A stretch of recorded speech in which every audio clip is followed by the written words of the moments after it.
Season 2, take poop. Hey you, how you doing? If you're new here, welcome. If you're not new here, welcome back. If you are new to the channel, consider taking a few moments to just check out our content, make yourself at home. Here, we offer support and love to one another. And then consider subscribing to help support the channel. And so we're definitely grateful for our return viewership, as we know you found genuine value in what we are creating here. Also, let us know in the comments if you've subscribed, and that'll get us nice and warmed up for the habit of interacting together. So let's get started.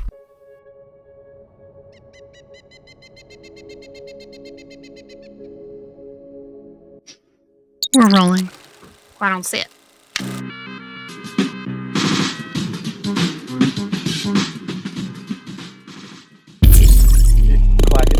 Okay, I'm starting over. All right. Wow. So, how tall are you? Like right now?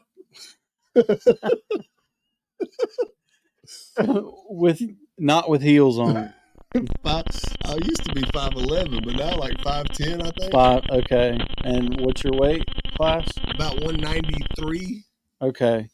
I weigh myself a lot. Coming in at 5'10", 193 pounds, we've got Jamie Weatherly. Okay. I had to do that because you've got some fascination with you, like nobody I know. You've got fascination with WWF. Oh, I'm very low on the totem pole with that. I got some guys that I'm ashamed to hang out with them sometimes. They know so much.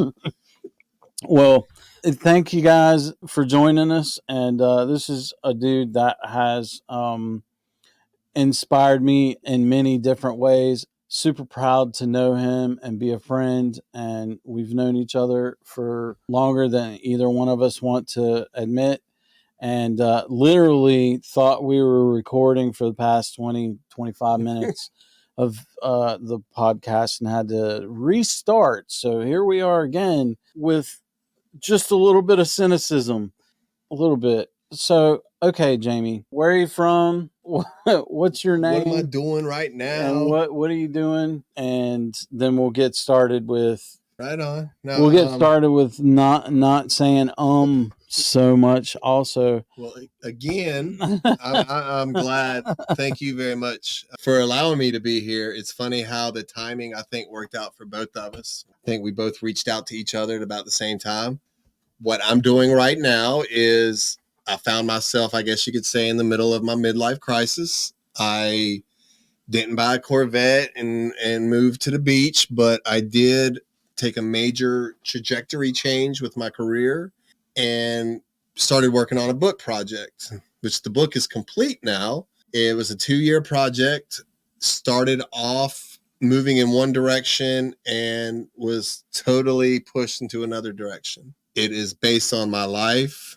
It is based on kind of like self-help and memoirs of an alcoholic and an addict. It's not so much centered on war stories as it is staying in the solution. It is pinpointed for young males, 18 to mid-20s, looking for their identity in active addiction, coming out of addiction, thinking they might be, dipping their toes in addiction. It could also be for people that are living around those with addiction. It gives a little bit of insight to the way the brain, my brain works. We all have kind of different stories, but there's a lot of similarities. Once a lot of those outer, you peel off some of that onion, a lot of different faces, a lot of different backgrounds, but the core of what and why and how our insides are kind of not in line, with functioning society, which, you don't want to always have to play by the rules, but you need to be alive. Mm-hmm. That's very important. I've found out. It is. Yeah. I'm gonna just go ahead. Can I do a cheap plug before we? Sure. Yeah. This is the book. Yeah. That isn't actually stand-in. That's actually me. That was very gifted, talented photographer. Unloaded Jamie Weatherly. It's jamieweatherly.com is a website, and it's not just for the book. There's blogs, 3 different categories of blogs I have, focused on recovery, focused on motivation, and also fun little stories of my career in life working in kitchens. It will provide a link to purchase a book, which hopefully it gets in the hands of the right person. You know, for you to say I've inspired you, you know, that's a tremendous compliment. I could sit here and tell you many things that you have said in the past, you know, that we'll probably get to one way or the other, that has stuck with me, you know. And anytime you give anybody one little glimmer of hope or one little inspiration, you know, butterfly effect, you know, you're potentially saving somebody's life for that, you know, for that moment, for that day, for that second, you know. And I think it's important that we don't hide away from who we are and share experiences and hope. Yeah, no, I do too. Okay, now we can go into, you know, the beginning, where you're born, what your upbringing was like, and get into, starting to go into your drinking. Right on. Well, thank you for being here. Thanks for sharing. Part of my message that I felt the need, I guess, when I was exploring this project,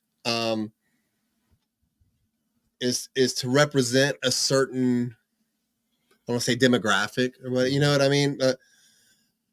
My story. Yeah, you are what you are. There's that. There's the uniqueness in not being unique, I think, is one of the things that I've said before. I was born South Charlotte. I'm a Charlotte, North Carolina native. My father came to Charlotte from Greensboro when he was a senior in high school. My mom was born and raised in Dallas, North Carolina, and ran low and ran the mean streets of Gastonia. So I got a little bit of both of those in me. My father met my mom on a blind date. She had 2 kids already, my 2 older sisters, which when the time came, my father fully adopted them. You know, we all proudly share the Weatherly name. One sister's 4 years older than me. One sister's 4 years older than her. I'm the youngest. Always brag that I was dad's only true child, you know. He loves us all immaculately. I couldn't ask for better parents. When I say the uniqueness of being unique, my mom and dad still live in the same house in South Charlotte. Lived there for close to 50 years now. I could see our elementary school from our front porch. I didn't suffer the way a lot of stereotypical, prolific, you hear the stories from alcoholics and addicts of, I watched mom, have to hide in the closet from drunk dad, or I sat on the front porch and watched gang activity, or we bounced around from house to house, from shelter to shelter, not knowing where our next meal would be from. Like, I was gifted the world. I was very fortunate. I won the lottery when it came to my family, when it came to who I am. A lot of, I look at it in retrospect now, is, things that are going on in the world and society. Just being born with both parents and being a straight white Christian male, and I don't wear those as like, that's my pride. It's just, there's a lot of struggles for people that aren't mainstream. And as that funnel goes, like, I was as mainstream and as fortunate and as privileged as you could get. Like I said, you could see the school right across the street. We had a cool little group of neighborhood friends. We talk about this as we progress through those years of my life. I know it's very common for people to talk about their first drink. One of my favorite stories is, I remember one of my first lies, and that was with, and you have to pretend you've never heard this before again. we were on vacation at the beach. I think it's a great story. And it's the vacation phenomenon, as I like to call it, where you encounter the same stranger over and over again. Whether you're in a resort or a hotel, or it might just be seeing them out and about. But, you know, you'll be checking into a hotel and you'll see a man and his wife and kids walk behind you and not really think anything of it. But then you'll be at the pool later on or the next day and you'll see them in the pool and recognize, hey, I saw them. And maybe a day later you're at a restaurant and as you're walking in, they're walking out. So it's just, you know, I think everybody experiences that. It's nothing crazy, but it's just a funny little thing that happens. Well, we were on vacation at the beach and we kept seeing this young man. He's probably in his teens, 15, 16, 17 or so. I was 4 or 5 years old. And he was very, very, I go like this, and I don't really remember seeing him with the shirt on, but extremely tan. And he swam with cut off jean shorts. And we kept seeing him at the pool at the beach, and we referred to him as the tan boy. And my mom and dad, who were, like I said, incredibly normal, we had gone out to eat, and they each got a little, what would that be? A margarita or a daiquiri or something? Yeah, it's one of those off like fancy tropical drinks. drink. Yeah. And this is like in the 1980s, so it wasn't mass produced little garnished swords and all. It was like a very nice, probably handmade wooden umbrella with tissue paper for the umbrella part, and it worked and moved up and down. And they each had one drink, which blows my mind, you know. And they gave each of the umbrellas to one sister got one sister got the other. And if you would have tried to present me with one of those little umbrellas, I probably wouldn't have wanted it. But it was the fact that they had them and I didn't have one, you know, regardless of all the toys that I had and, you know, all the attention that I got, it crushed me that they had something I couldn't have. We were staying in a bit of a suite where I remember the bedrooms were away from the common area or the living area or whatever. And I think it was later on that night, if not the next night, I was in the bedroom by myself and the umbrellas were in there. So I went over and I crunched them up and broke them and tore the tissue paper and just left them there. And shortly, one of my sisters came in the room and saw them. And you know whatever an 8-year-old's equivalent is to what the hell is this? You know what? There's no question. There was no dog. There was, you know, well, I told her the tan boy did it, you know, and it took her back. And then she went and got either mom and dad or the other sister and had me explain the story again, what happened. And I had a story of, dude, I remember it like it was I was on the dresser and it was one of those like radiator heater combos under the window and the tan boy came in the window. Well, what were you doing? I was just sitting here. You saw, you came just in chilling. And tore, yeah. And they were laughing because it was so ridiculous, you know, and it was nothing but like a little free garnish decoration. But it really struck with me that not only was I lying, but I had learned this lesson that if I could lie so good and it was so entertaining and it was so just unbelievable, like, it seems to be okay. Yeah. You know, it's like, I'm getting away with this right now.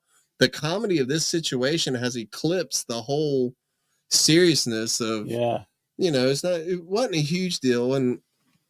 But it just stuck in my head that I knew I could get away with stuff. Did you ever talk to your sisters about that later on? Oh, that poor guy. Yeah. And how they felt or anything like that?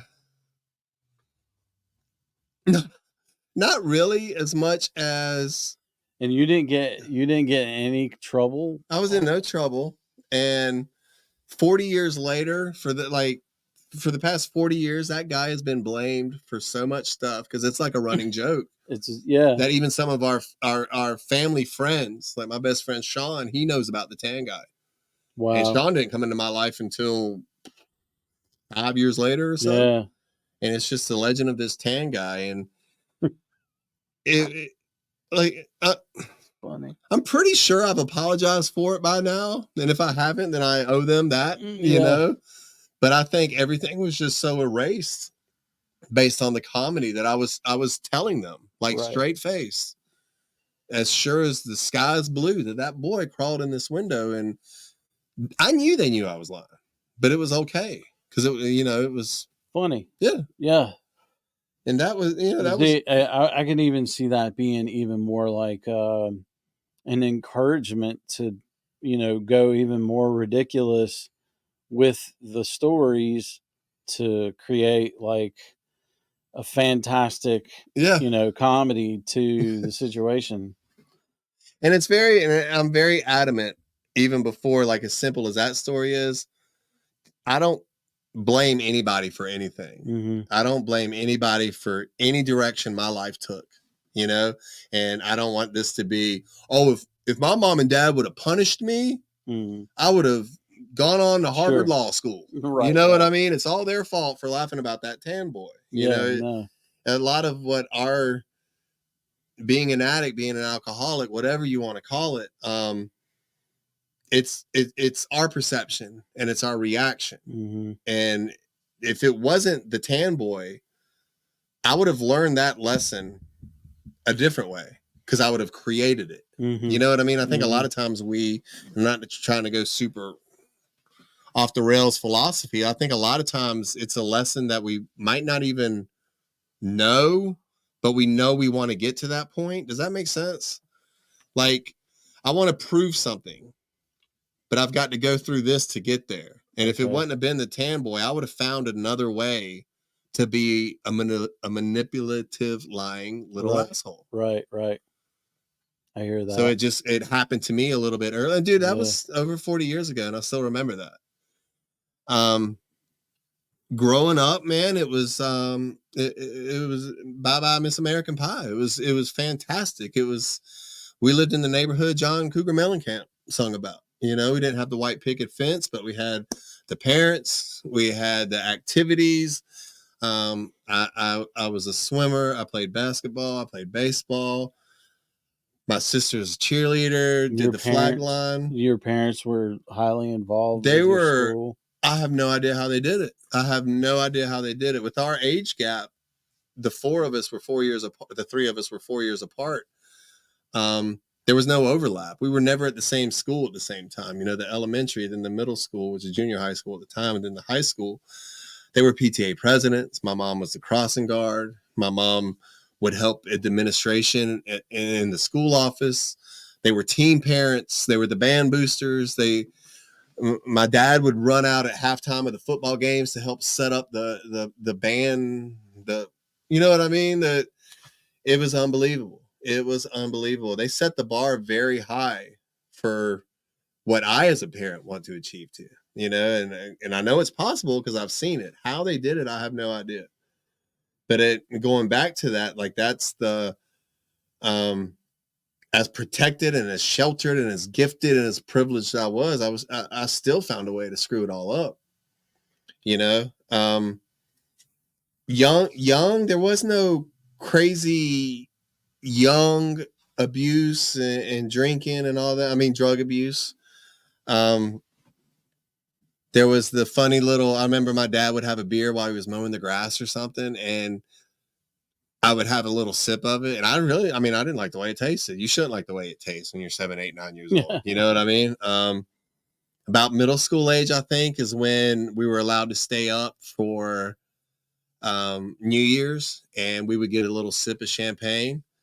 And we had done that a couple times. And I remember, I think it was in middle school, where I had a little bit of champagne and I burped. And this was another one of those moments where, the partying responsibly. We were with my parents and their friends. And, we have, my parents kind of had like some best friends in the neighborhood that had children my age. So we could all get together and we could watch each other while they partied. But I mean, they're in their house, they're grown adults. And I mean, they're drinking a few beers and singing karaoke and playing instruments. This isn't nobody's throwing a bottle of Jack Daniels across the wall as somebody's pimping out my mom to dude in the back room. You know what I mean? This is just as plain Jane as you can get. And had a sip of champagne and burped, and it invoked laughter out of these people. And it was another one of those, that taste was so much more fulfilling than the champagne. Like, oh, I got you. Mm-hmm. I got your attention, because that's all I want, you know? That's all I want. Like, let me be the center stage. Now growing up in high school, that's when we started drinking a little. I say we, because it was kind of my circle of friends. And I will admit that of my immediate circle of friends, I'm the one that went the furthest off the deep end. Drinking had to be involved. No matter what it was, it had to be involved. At first, that started, with the Friday night football games, and that would carry over to Saturdays, and then all of a sudden that was carrying into Tuesday nights and Wednesday nights. And if I could get a Thursday night, I was started swimming for this U.S. team. This is where I start bouncing all over the place. I'm sorry. Started swimming competitively outside of the neighborhood, but for a U.S. team when I was in the 4th grade. And this introduced me to a whole new group of people, where we're in South Charlotte, and I got my neighborhood friends, and I got, the school friends, which is half of your neighborhood friends to begin with or whatever. We started swimming for this for this U.S. team, and we had a pool over in the South Park area that we rented. We had a pool over off Independence that we rented, and eventually we built our own pool on the campus of Charlotte Latin, which is a private school. Not knocking that, but a lot of the people on this swim team were people that I was not familiar with. There was nobody from our neighborhood. There was 2 people 7 or 8 years older than me that had gone through this swimming. I mean, it's a full commitment, 10 months out of the year, every weekend, every other weekend. Like, it was building you to Olympic caliber swimming into college and beyond. I didn't know anybody. And now I'm rubbing shoulders with Charlotte Latin students and Charlotte Christian students and Providence and Myers Park, and just scattered all and about. But the thing was, there was like 15 people from this school and 35 people from this school, and all these different, mixing in together. And I will say this, which is related, kind of unrelated. My father and mother, again, we lived way below our means, and I didn't realize that at the time. My dad worked for the Charlotte Mecklenburg County government for 30 years, retired, and the whole time we're Team Honda, like, for life. His contemporaries are driving Mercedes and BMWs and Lexus, and the kids on the swim team, their 16th birthday, they're getting the Pathfinders and the what was that, Probe? You remember that Probe, the Ford Probe? That thing was sweet, man. I got a 1979 Bucket, man. I got a Datsun. They're like, Datsuns aren't even around anymore. No. And the Datsun, that's what became Nissan. It's funny. It was handed down. They bought that car in 1979. I remember that. I remember the song of the Datsun. Yeah. We are driven. I forgot that. Holy cow. Datsuns were great. They bought that in 79, drove it as a primary car. It was a 4-door sedan. I guess the great-great-grandfather to the Sentra. My oldest sister learned how to drive in that car, drove it for 2 or 3 years. The next sister learned how to drive in that car, drove it for a couple of years. I got it. Was it a stick or? Oh, yeah, it was a stick. That's awesome. Oh, my gosh. By the time I was done, the driver's side door didn't open. Like, I trashed it. Just completely no appreciation for, because I was spoiled. You know what I mean? Anything I wanted, I could get. And, I was concerned about, why do we live in this small house? Why do we have these Hondas? Because I had everything else in my, everything. They took such good care of me. So I'm getting that you grew up comparing, in your perspective, you grew up comparing, and you were getting hand-me-downs from your sisters Well, already, and then so you didn't, in your comparison, you didn't treat those things. So there's evidence already there. It's just a matter of it hasn't developed yet. well, the car was really the only major hand-me-down. My sisters Mm-hmm. shared clothes somewhat. I mean, there was a Mhm. 4-year age gap there, Yeah, I didn't expect you to get but their clothes. they would take my socks though. It drove me crazy. But there was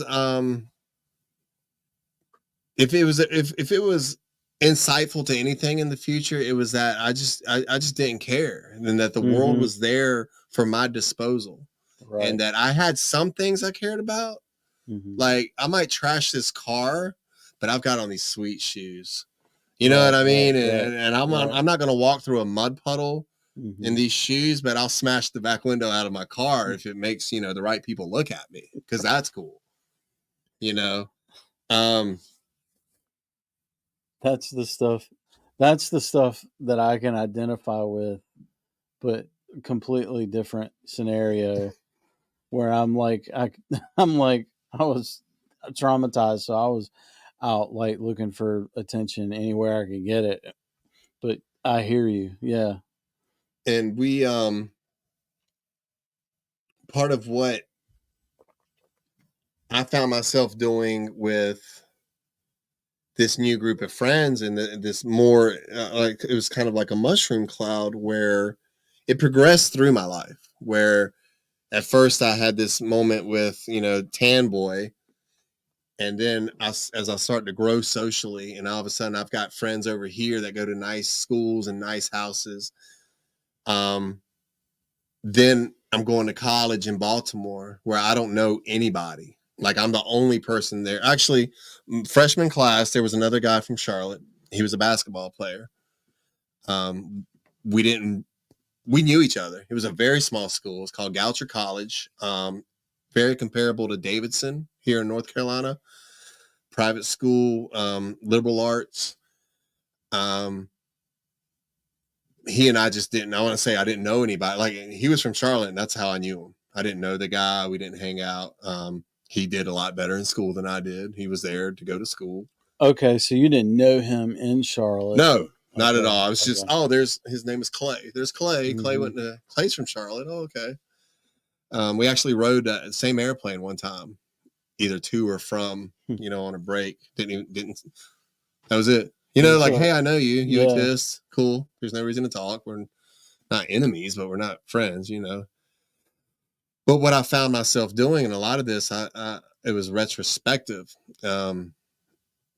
Doing this book really took me back through a lot of these emotions and a lot of these things where I have done the step work, but Mhm. to do it again so far removed, and being sober and knowing like what sober feels like. It's one thing when you're like 90 days sober and you're doing step work because you're just like, Numb. what am I Yeah. doing? What am I doing? How am I going to get through the day? And now it's just like, being sober is not easy, but it's something that with time, you have your good days, you have your bad days, but looking back, I've realized what I was doing, that I was a people pleaser, and I didn't know what that meant. I thought I knew what that meant. I thought that if I'm a people pleaser, that means I'm going to kiss your butt and I'm going to cater to you. And in a way, that is what I was doing, but I didn't realize that's what I was doing. I was exploring, okay, I live here and I go to school here, but I'm going to go swim team here, hang out on the weekends with these guys, spend all my afternoons at practice with these guys. Okay, now I'm in Baltimore. Nobody knows me in Baltimore. Same thing when I moved back home. Now I would almost present like a personality resume when I met somebody. This is my name. This is where I'm from. This is the kind of music I like. This is a couple experiences I've had. And they would say to me, oh, well, you must, you must like this. You must act this way. You must have this opinion. And I would say, yeah, you're right. Even if it wasn't, you know what I mean? I joked about it. Like it was like, I was an AI experience. I was an artificial real person. because I was making it easy for you because you don't have to figure me out. Just tell me what you want me to be, and I'll be that. I'll change my slang, I'll change my accent, I'll change my clothes, I'll change my political views. And it was also fun for me because I didn't have to be a real person. I didn't have to find out who I was. I didn't have to invest in my own emotions. I didn't have to try to build myself. I was creating false little narratives, false little personalities. That compounded with the fact, drinking, and it was in high school when we started what do you call it? Marijuana? Is it weed? Smoking grass? I, it's crazy. I'm so far removed from that now, and I mean, there's like commercials for that shit on TV now. It blows my mind. Started doing acid, started doing mushrooms, started just full gambit, man. And every time it was like, when I was drinking, I was, I'm never going to smoke weed. Yeah, I'm smoking weed. Like, I'm never going to snort anything. Now I'm snorting stuff. You know what I mean? And it was these personal, I'm not, these lines that I was drawing in the sand that I was leaping over. You know what I mean? Like, without thought. I remember the first time doing cocaine that I acted like I was Tony, like I had to pull it off. You know what I mean? Like, my pride amongst thieves, amongst the degenerates, that I was embarrassed to say, hey, you know what I mean? I had to watch. Okay, what's he doing with that? Okay. And then, I didn't want anybody to know who I was. I didn't want anybody to know what I knew, what I had experienced. I'm skipping all over the place No, here. it sounds like what I'm getting from what you're saying is it sounds like that you would let the people pleaser Jamie sort of take over or lead in certain scenarios where you would end up in a position where you would say, I never do this, but you would end up in those situations and then just go along with whatever everybody else was doing. Well, what you were saying, kind of shadowing with comparing, and I'm so hyper competitive with people, even today. Right. And just with some people don't even know that we're in this game. But I can see you a mile away, and whatever you're doing, I'm gonna do one more, or I'm gonna do it a little bit faster, or I'm gonna do it a little bit. And I find this, you get wrapped up in it. And it's like, am I doing this because it's something I want to do? Or am I doing this because there's some freaking competition in my head that nobody knows about? I'll tell you, we went to the same gym for a while, not at the same time. I remember you tried to get them to charge them for emailing you or something. I made some good friends there. I made some good friends there, but I also found myself just spiteful, just looking at what I perceived as dudes with like, they had what I wanted. And be it my genetics, my diet, my truncated torso, like for whatever reasons, and there was a lot of them. Steroids. I'm physically not capable of looking like this guy, but I fucking hate you for looking that way. Oh yeah. And this guy don't even know I exist. You know what I mean? And I'm using that gym example, but there's just so much of that. Even middle school, high school, people telling jokes and getting laughs. I'm like, why are y'all laughing at him? Like, I'm the one you should be laughing at. You know what I mean? Why does this guy have that? Why does he have those shoes? I mentioned shoes a lot. That's a big thing for me. It was really very superficial, very flashy, anything and everything. If I saw this guy and he was cool, I had to do what he was doing. And it was more of that, who am I? I don't know. But a mixture of this and this and this and this. And to some extent, that's who we are as people. I get that. They're from learning experiences. But I was like, a chameleon on this ain't even really anything I want. You know what I mean? I am Right. going after so much shit that has nothing to do with any desire I have, any goal that I have. It's not working towards where I want to be, but I can't even figure out where I want to be because I'm too wrapped up in, I got to act this way for this guy. I got to act this way for this guy. You know, it was self-destruction, you know, it was self-sabotage. Right. It's one of my favorite little phrases for it. Like the world is hard, living is hard, and yet a lot of not just but alcoholics and addicts, like we handicap ourselves so much before we even get out of here, before a word is spoken, you know, before the race starts. Yeah. We've already damned ourselves. Yeah. No. All right. Now we're starting to move into that part where you're having the experience of getting through and being able to bypass certain scenarios because you have your funny story lie gift or talent, I guess you could say, less of a gift, more of a talent. And then you so then however, it sounds like you're moving into that place where you're having experiences, maybe even come together, and then people are getting older. You're getting older. You're becoming approaching into professional realms, and so some of that stuff's not working as good as it was. And then on top of that, I'm assuming that you had some encounters or some scenario where you're amping up your use and your self neglect and those sort of things. And so we can move, and you can tell some of that and move into, where you start to get into a downward. Well, I think my downward, trying to say this, I'm so big on metaphors. They talk about like a downward spot or slippery slope, or Yeah.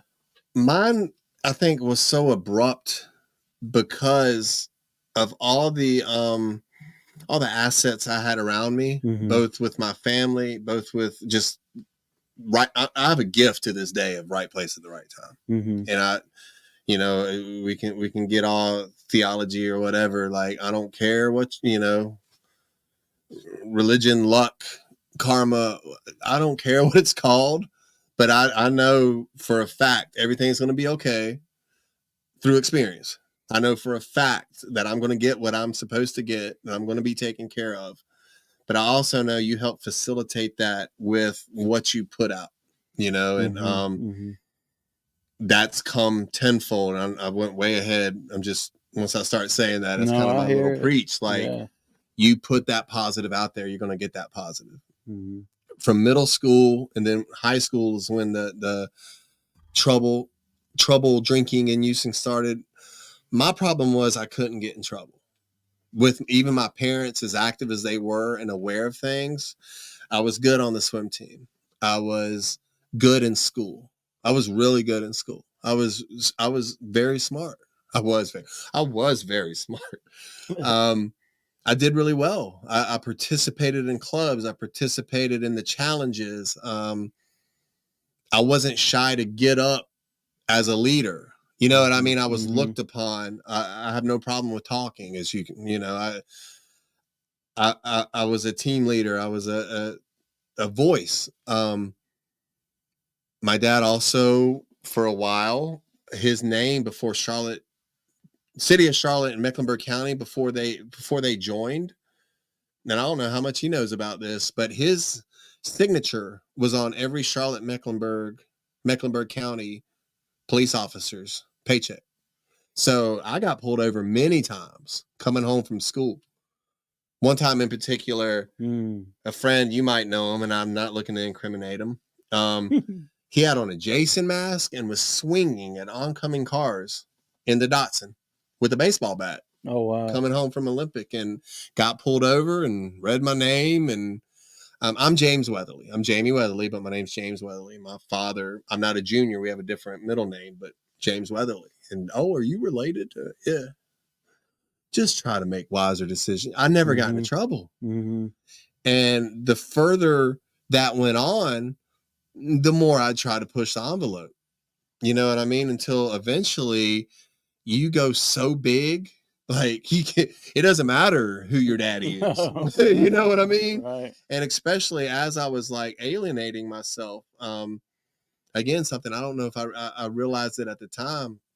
My dream growing up was to be a Tar Heel. My dad was a Tar Heel, University of North Carolina. His father went to University of North Carolina. That's what I wanted to do. I was very good at swimming on a local level. I wasn't an Olympic caliber swimmer. I looked at Carolina. I looked at some of the ACC, I looked at Davidson.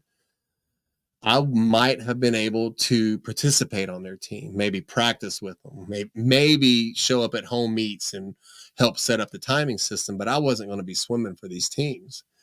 And Goucher up in Baltimore, I went on a trip there. We actually put my name on this recruiting roster. I say I was recruited. The truth is my parents paid for my name to be advertised. And the coach for Goucher found my name, looked at, come visit, walked around the campus, went to the pool, and I look at the record board and I could already be beating all those records. So instead of going to a place where I wouldn't travel perhaps, and I wouldn't be able to swim, but I could practice with them and I could push myself and I could be rubbing shoulders with Olympic calibers. And I have no regrets, man. The guys at Goucher, they're some of my best friends. We got GMS tattoo, Goucher men swimming on our arms. I'm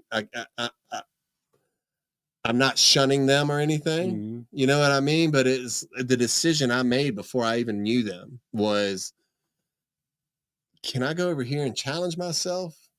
Or can I go over here and just be top dog on day one with no work? Like I've already achieved this. So that's the decision I made. What started happening with me getting into trouble, even like the warnings and stuff, I started to realize I was out of control. Like I couldn't control myself as far as how much I was drinking, but then how I was going to act once that was going on. Sometimes due to the excessiveness of the drinking, but sometimes because of that attention that I wanted, like climbing up buildings, starting fights, throwing things into crowds of people, like no regard for personal safety, no regard for other people's safety. Throwing things. Bottles. Okay. Mailboxes, at a field party or something, and throwing lighters into a bonfire so they explode as people are sitting there. Jamie's here. Truly a great guy to hang around. You started fights? Yeah, a few. Okay. A few. And my thing was, and as I progressed, I would always make sure, this is skipping ahead a little bit, but I would be well protected, and I would make sure if I started something, you know what I mean? Like I knew I was trouble. I knew I was trouble, and I knew that I had to have an insurance policy of sorts, whether it's somebody that can pull me back or it's somebody that's going to stand up and fight for me. Yeah. And that you would befriend bullies. Yeah. Yeah. For the entertainment and for the attention, and and then act this way, and then, oh my gosh, why do you not like me, kind of thing. You know what I mean? Because you just blew up something, because you just sucker punched this person, because you slapped this dude. And no, I don't mean to make light of any of that. I was the biggest dickhead at times, but I thought it was cool. you know, um, when despair is such a heavy word, and I don't know if I was there yet, but I mean, from high school into college, I started to realize like I was doing well in school, but I had no direction, and it was more centered around what can I do between the drinking and what can I do between, constantly looking for that high. I was doing well in school, but I had no ambition. People are talking about getting their internship, and we had a program at the school where you could go study abroad. A lot of people went to England and Exeter. Is it Exeter University? I had no desire to do any of it. I participated in class, and then we get out of class and, let's get a study group and da da da. And I was like, it's time to drink. You know what I mean? Let's go. And I would always, college living on campus is kind of unique that somebody's always got something, a party going on, Mm-hmm. Even if it's one person, and I would rotate around and find, I had, again, my core group of friends, but especially towards the end, it was just like, if I wasn't drinking alone, because at this point I was starting to be turned away, but it was like, I know the lacrosse team's got Monday, swim team's known for Tuesday, and then basketball guys, they might do something, you know what I mean? And that's not exactly how it happened, but I would regiment this schedule where, and also in the back of my head, hoping that, this guy does, my real friends, my group, they don't know how much, I was already embarrassed and shameful of it, and along the way, it was my first big, run-in with the law, I guess, was at that elementary school that you could see from our front porch. It was freshman year of college. We were home on break, and we had beer, we had drugs, we had brass paperweights, we had brass knuckles, and it was late at night, and that school Star Mount, they got houses all around it. Well, somebody that I didn't even know who it was, but I damned them. How dare you? It's all your fault. They called the police on us, and my dad had to come get me, and there was a couple of us, and we all lived in the neighborhood, and that was charges for the alcohol charge. None of us were 21. Charges for the you guys had the alcohol and the party favors on the campus? I put this. My car was pulled up into the damn at the school. I mean, I should have just gone out there and yelled, "Can y'all please come arrest me now?" right. And right. Wow. One of the guys had climbed up the building, was walking around on the roof, and it wasn't like late, like maybe 9. It was before midnight, I'm sure. So we all got underage drinking. A great story about it was weed, and it was mine, and my best friend, it was in his pocket for whatever reason. And it sounds like so gangster cliche, like he didn't tell the police that it was mine.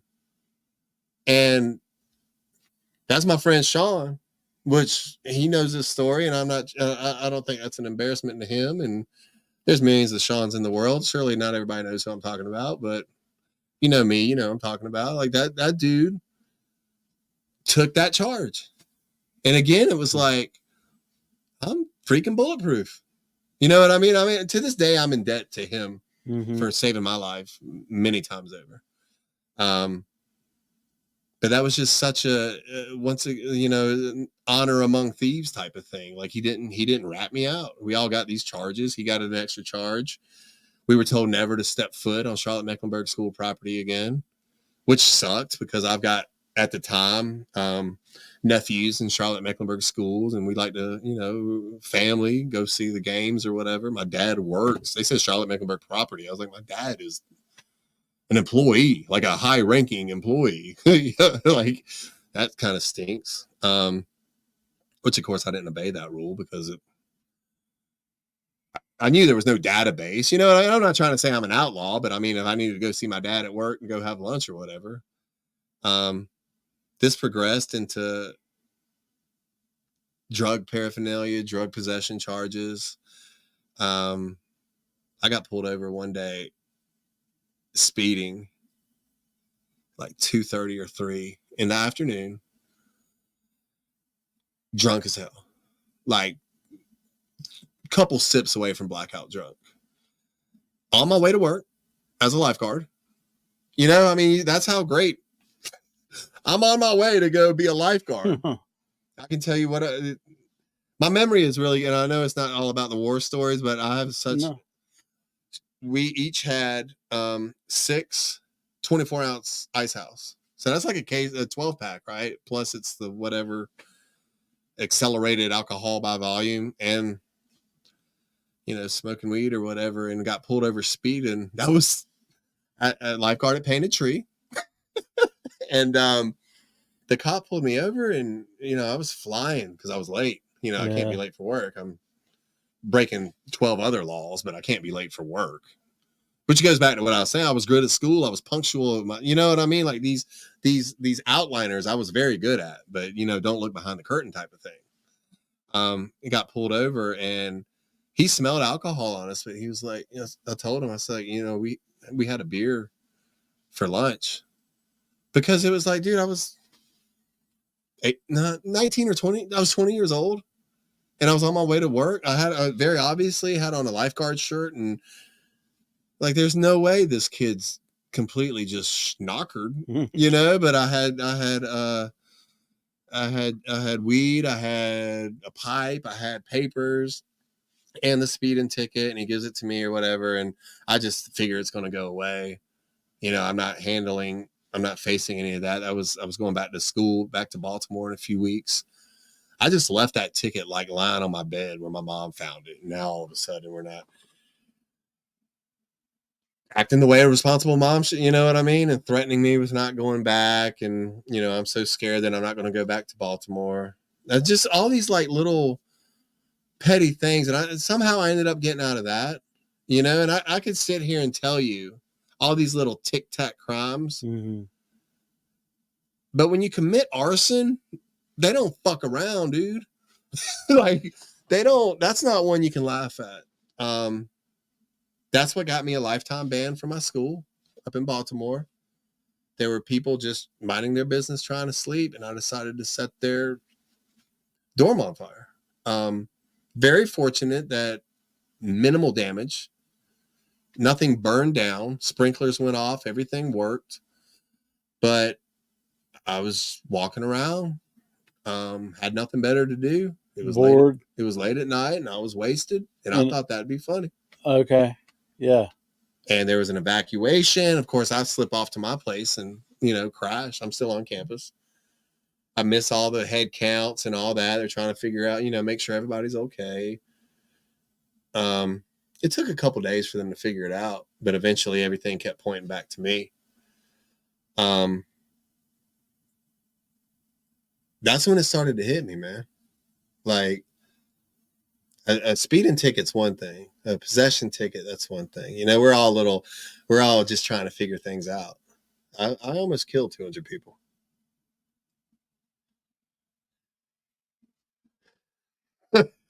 Wow.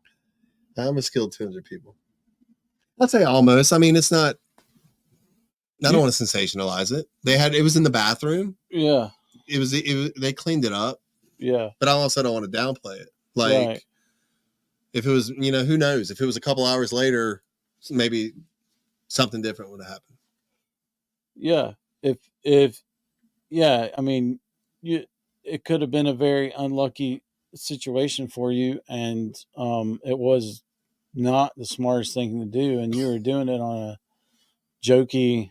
I thought it was hilarious. Yeah, and that, I mean, I thought it was hilarious. Yeah, like when they get up and they, you know, everybody's gonna laugh at this.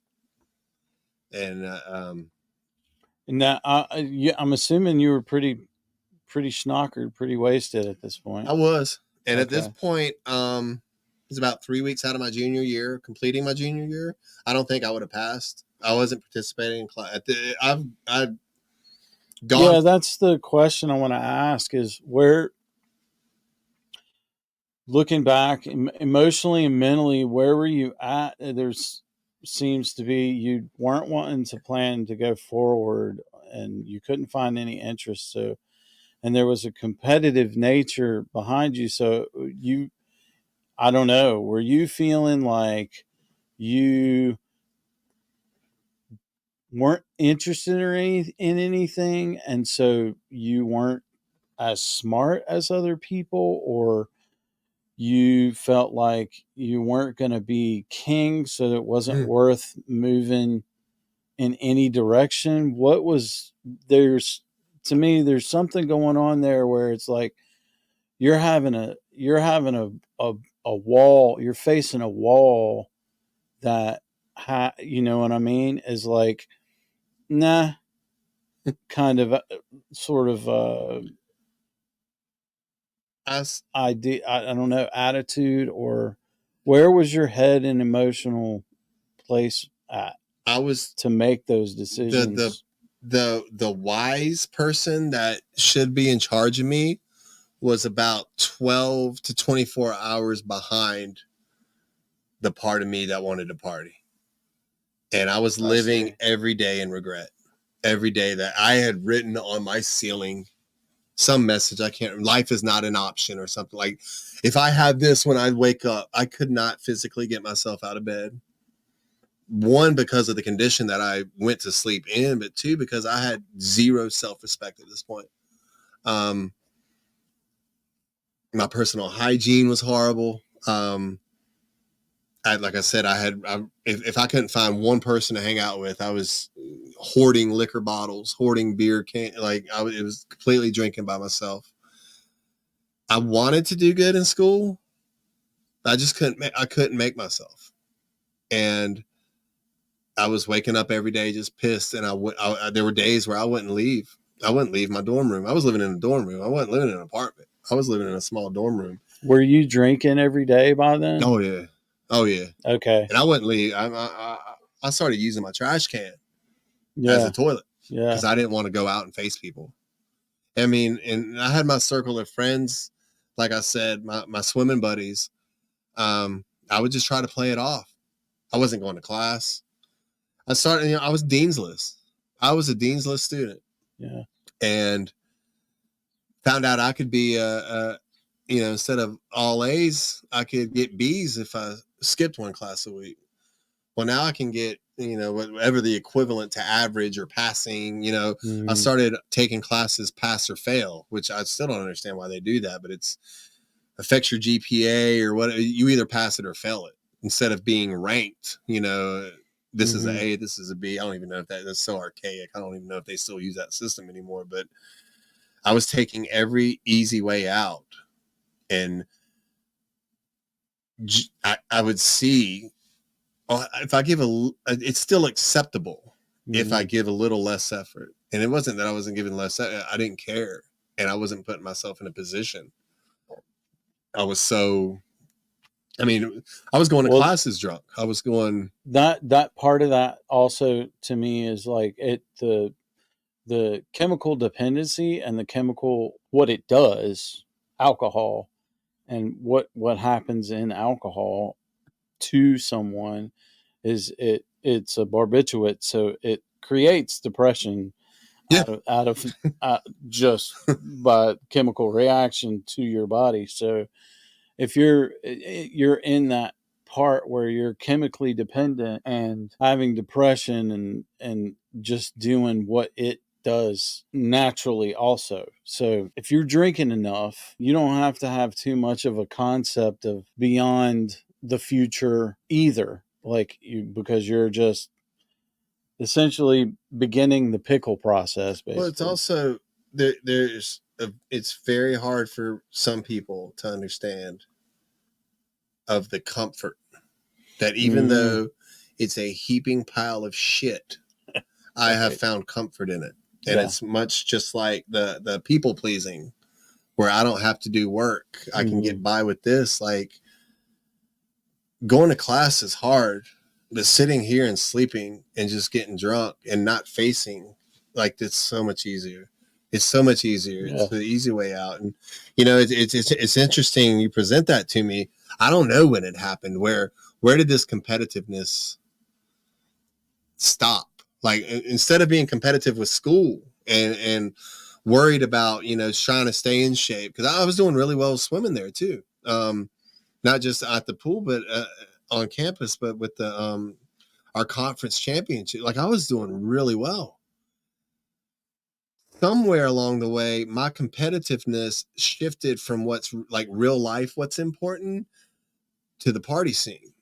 Mm-hmm. Like, how much can I drink? How much, dude? There were people.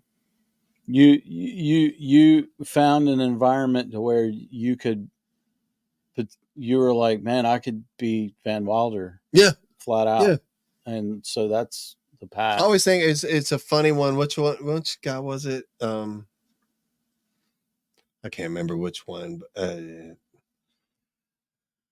got kicked out of Guns N' Roses for like excessive drug use. Like, it's like, what were you doing, bro? You know what I mean? Like, right. freebasing rodents or something. Like, Yeah. how? And that's what I was hanging out with people, and they were like, constantly just when people talk about smoking weed, like from whatever I had my hands on, from then up until right before I quit drinking, like it was nonstop. And the only planning, I would plan my drinking and drugging more than I would plan my life, because again, we just went from this year to this year. I'm saying I would have to have beer in my fridge for when I wake up in the morning. Mm-hmm. And I would have to have a pipe packed or something rolled, or later on a squirreled away, plastic baggie of powder or whatever, that I wouldn't go to sleep if I didn't have that to wake up to. You know what I mean? I was this constant, I'm not getting up if I don't have this. So that's, that was part of that. I mean, it's almost turned into a self competition of how, and I never wanted to admit that. And it's still hard for me. How close can I get? Mm-hmm. You know what I mean? Mm-hmm. My heart's about to pound out of my chest. Yeah. I haven't slept for 3 days. Yeah. How close can I get? Do a yeehaw and yeah. I know that one all too well. Yeah. And I had I think I just had a heart attack. Ha ha. Yeah. I'll tell you, one of the I have this dumb luck. And I believe, to this day, I'm where I'm at by design, and I'm where I'm at finally to the point, to go to meetings and to share, but maybe even to, again, the plug to produce something that somebody can hold in their hand and understand, I had to go through what I went through. I'm so happy right now. Like my family is incredible. My friends are incredible. I was talking to you before about a friend of mine, and I know he's going to watch Well, this. before you get into that, because I want you to go there, and I know you have a point there. So you're at that place where you're going to make a shift into asking for help. Okay, I'll go back. Yeah. Okay, so that was like the end of my college career, right? Yeah. So you got in trouble, but what happened? They came and got me, and they suspended you. They very respectfully came and got me, and they could have embarrassed the hell out of me, right? But you got locked up. They took me to Baltimore County Detention Center. Okay. Arson is one of the top, I don't know if it's top 5 or top 7 felonies. So I'm getting out of speeding tickets and getting out of vandalism and getting out of all these little, and I'm locked up now with the bad ones, the real bad ones. I was in there for 2.5 days because I had to call my parents. I had to call my dad had to, I think my grandmother put a second mortgage on her house. They had to come and get me. And I'm in there fully like processed. Got your toilet paper, your orange, your shower shoes, a towel. There's many little side stories to that.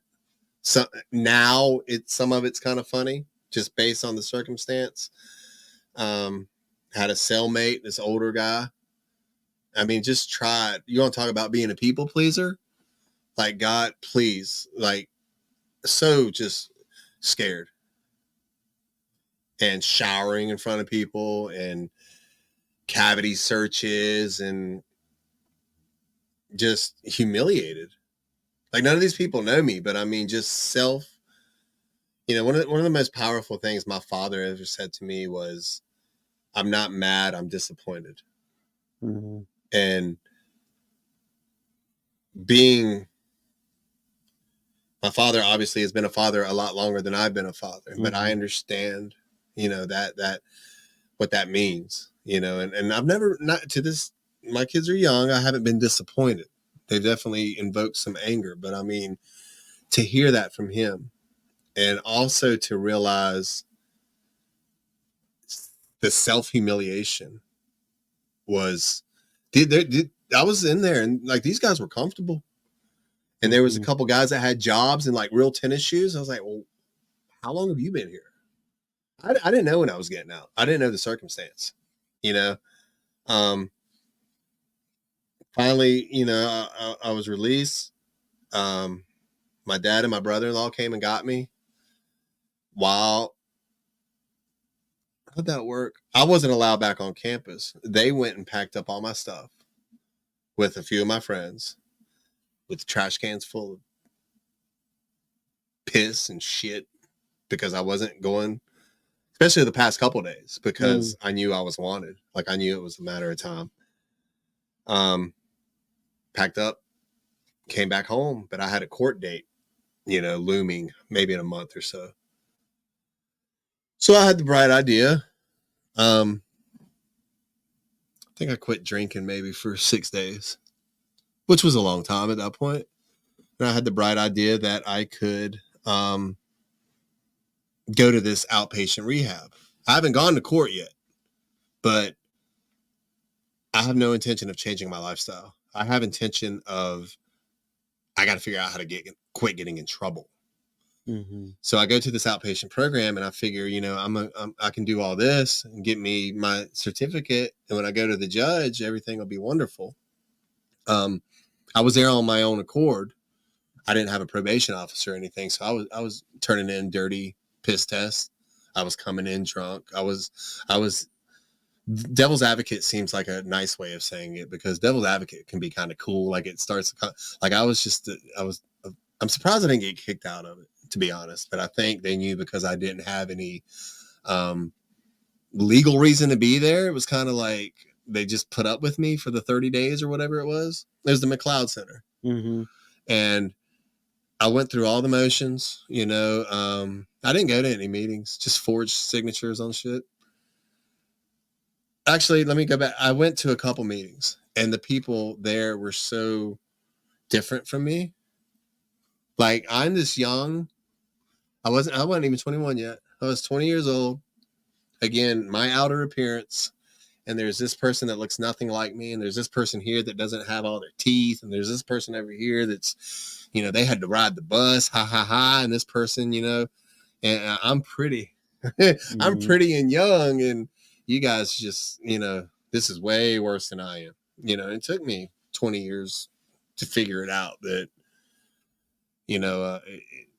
it had nothing to do with this. It was, we're all the same inside here. And if I would have listened to these people then, but I ended up completing it. I got a completion, it was no grades or anything, and went back to Baltimore and went through the court, and, that's a whole nother, received no time served, but a whole bunch of 5 years probation. It was really, and I've mentioned this specific part's not in the book, but please, we go in there and my judge is like, okay, my lawyer's like, all right, we got arson charges. This is what we're doing. You're not going to get to first because there's murderers and rapists and sex traffickers, like, this is big time. So you might as well get comfortable.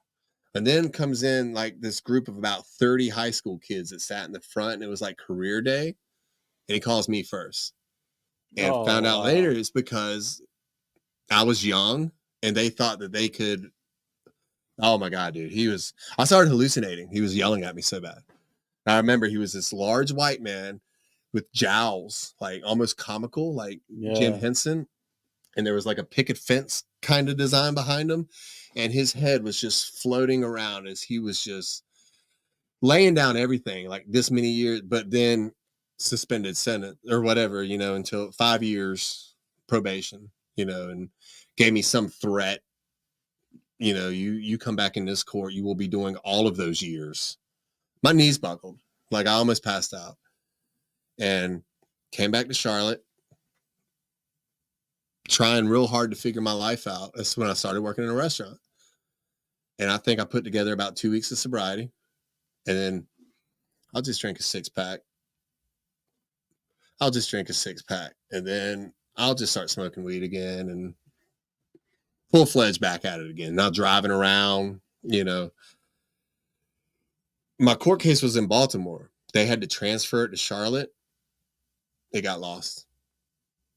So I'm calling the probation people one time and they tell me, yeah, you got to answer, call this guy. So I call that guy and he's like, we have you as a trespassing and the thing from back from the elementary school. Yeah. It's the only thing they have on record for me. And I was like, yeah, I'm just checking. Thanks. Wanted to make sure there's no other charges that I knew about. So when I talk about having dumb luck, like that just went away. All the fun, like I think somebody had a bad day at work. Yeah. And somebody pressed the wrong button or something. I'm working in a restaurant. I'm free as hell now. I don't have any. For people that haven't worked in a restaurant, like it's quite an experience. It is such a rock and roll. It's such an eclectic mix where I know other industries have their good stories. I'm a lifer in the restaurant industry up until 2 years ago. So this is what I know. And it's interesting because you have so many people that are there for so many different reasons, whether it be this is their real job or they're waiting for their new job or they're a student or they're a teacher because teachers don't get paid enough. There's lifers and all this, it's like where they pop in to help after pandemic. Yeah. Washing dishes. But it's insane. And met a lot of people and ended up being somewhat good at that job. And to bounce around again real quick, there was no more legal trouble in Charlotte. I was working for a restaurant and I moved to Athens, Georgia with that restaurant. And Athens, Georgia is a small college town based around the University of Georgia. And again, the guy getting kicked out of Guns N' Roses for excessive drug use. I got arrested in Georgia for public intoxication. There's guys that are painted completely red in body paint, slip and sliding down the main street, football games and all this. So do you know how much of an asshole you have to be to get arrested for public intoxication?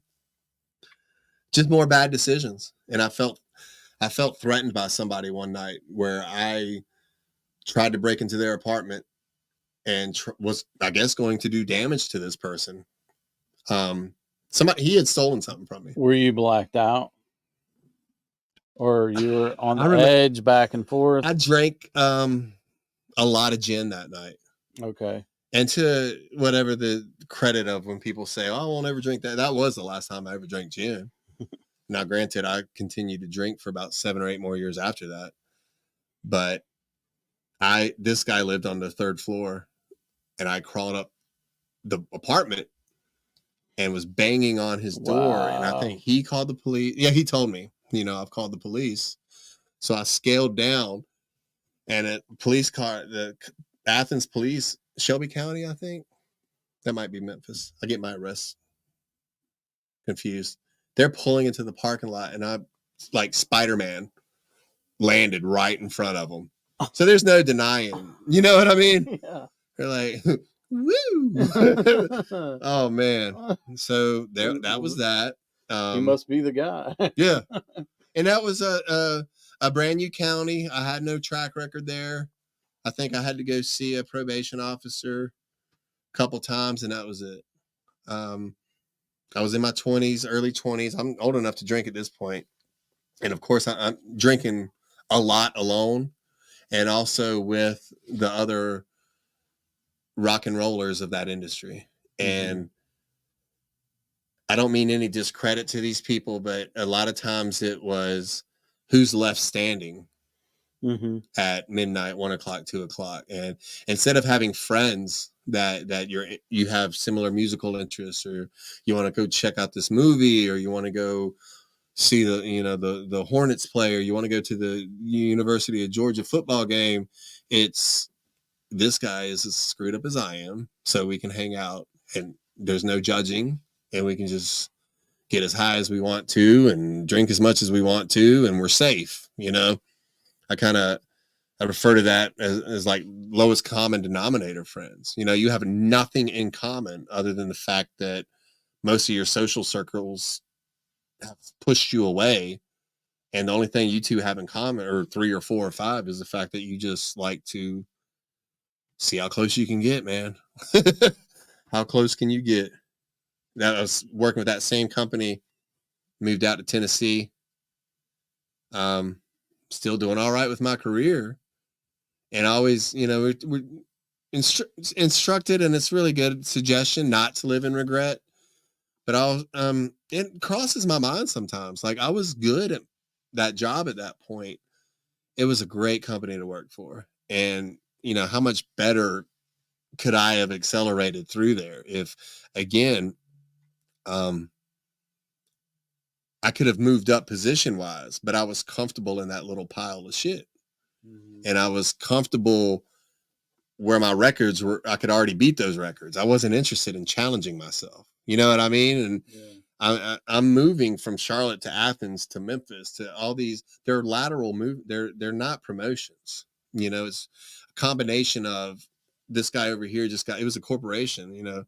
We need to fill a hole over here, and a little bit of, we need to get this guy out of our store because he's a freaking maniac.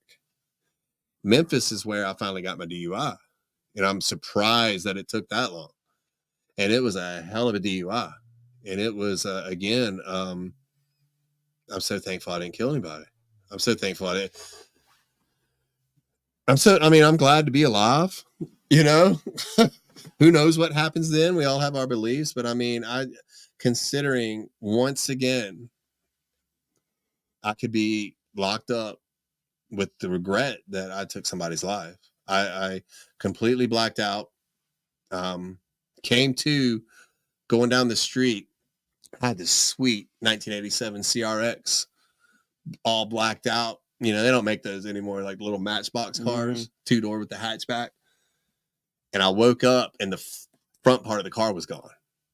And I had blacked out. And you're still driving and moving. Just scooting down the road with no tires. No, 2 front tires just gone. And I eventually pull over, and of course the police come, and this was off of pills. So they give me the sobriety test, and I can't walk a straight line, and they're asking questions, and I had to watch that video with my lawyer. It's just humiliating. Yeah, so I had to watch my whole field sobriety test. Pace whatever, 9 steps, 180, come back. Like I've walked off. Couldn't count to 9. I took a lot of Xanax, like a lot. Again, that whole just 1 wasn't enough, 2 wasn't enough, 3 wasn't enough. Mind you, this I got leaving work. So I was doing this while I was working. The whole touch your nose, all these things that, just absolutely embarrassing to sit there and watch it. And then of course they have me blow, and I hadn't drank anything. So now they're getting mad because I'm not telling them the truth. They know something's wrong with me. And I start like, hello.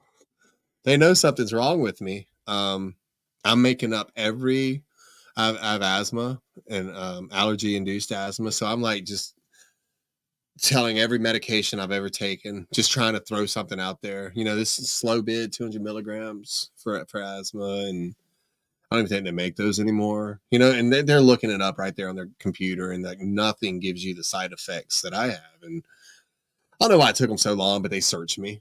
And I had a fanny pack that had tomorrow's helping of my pills.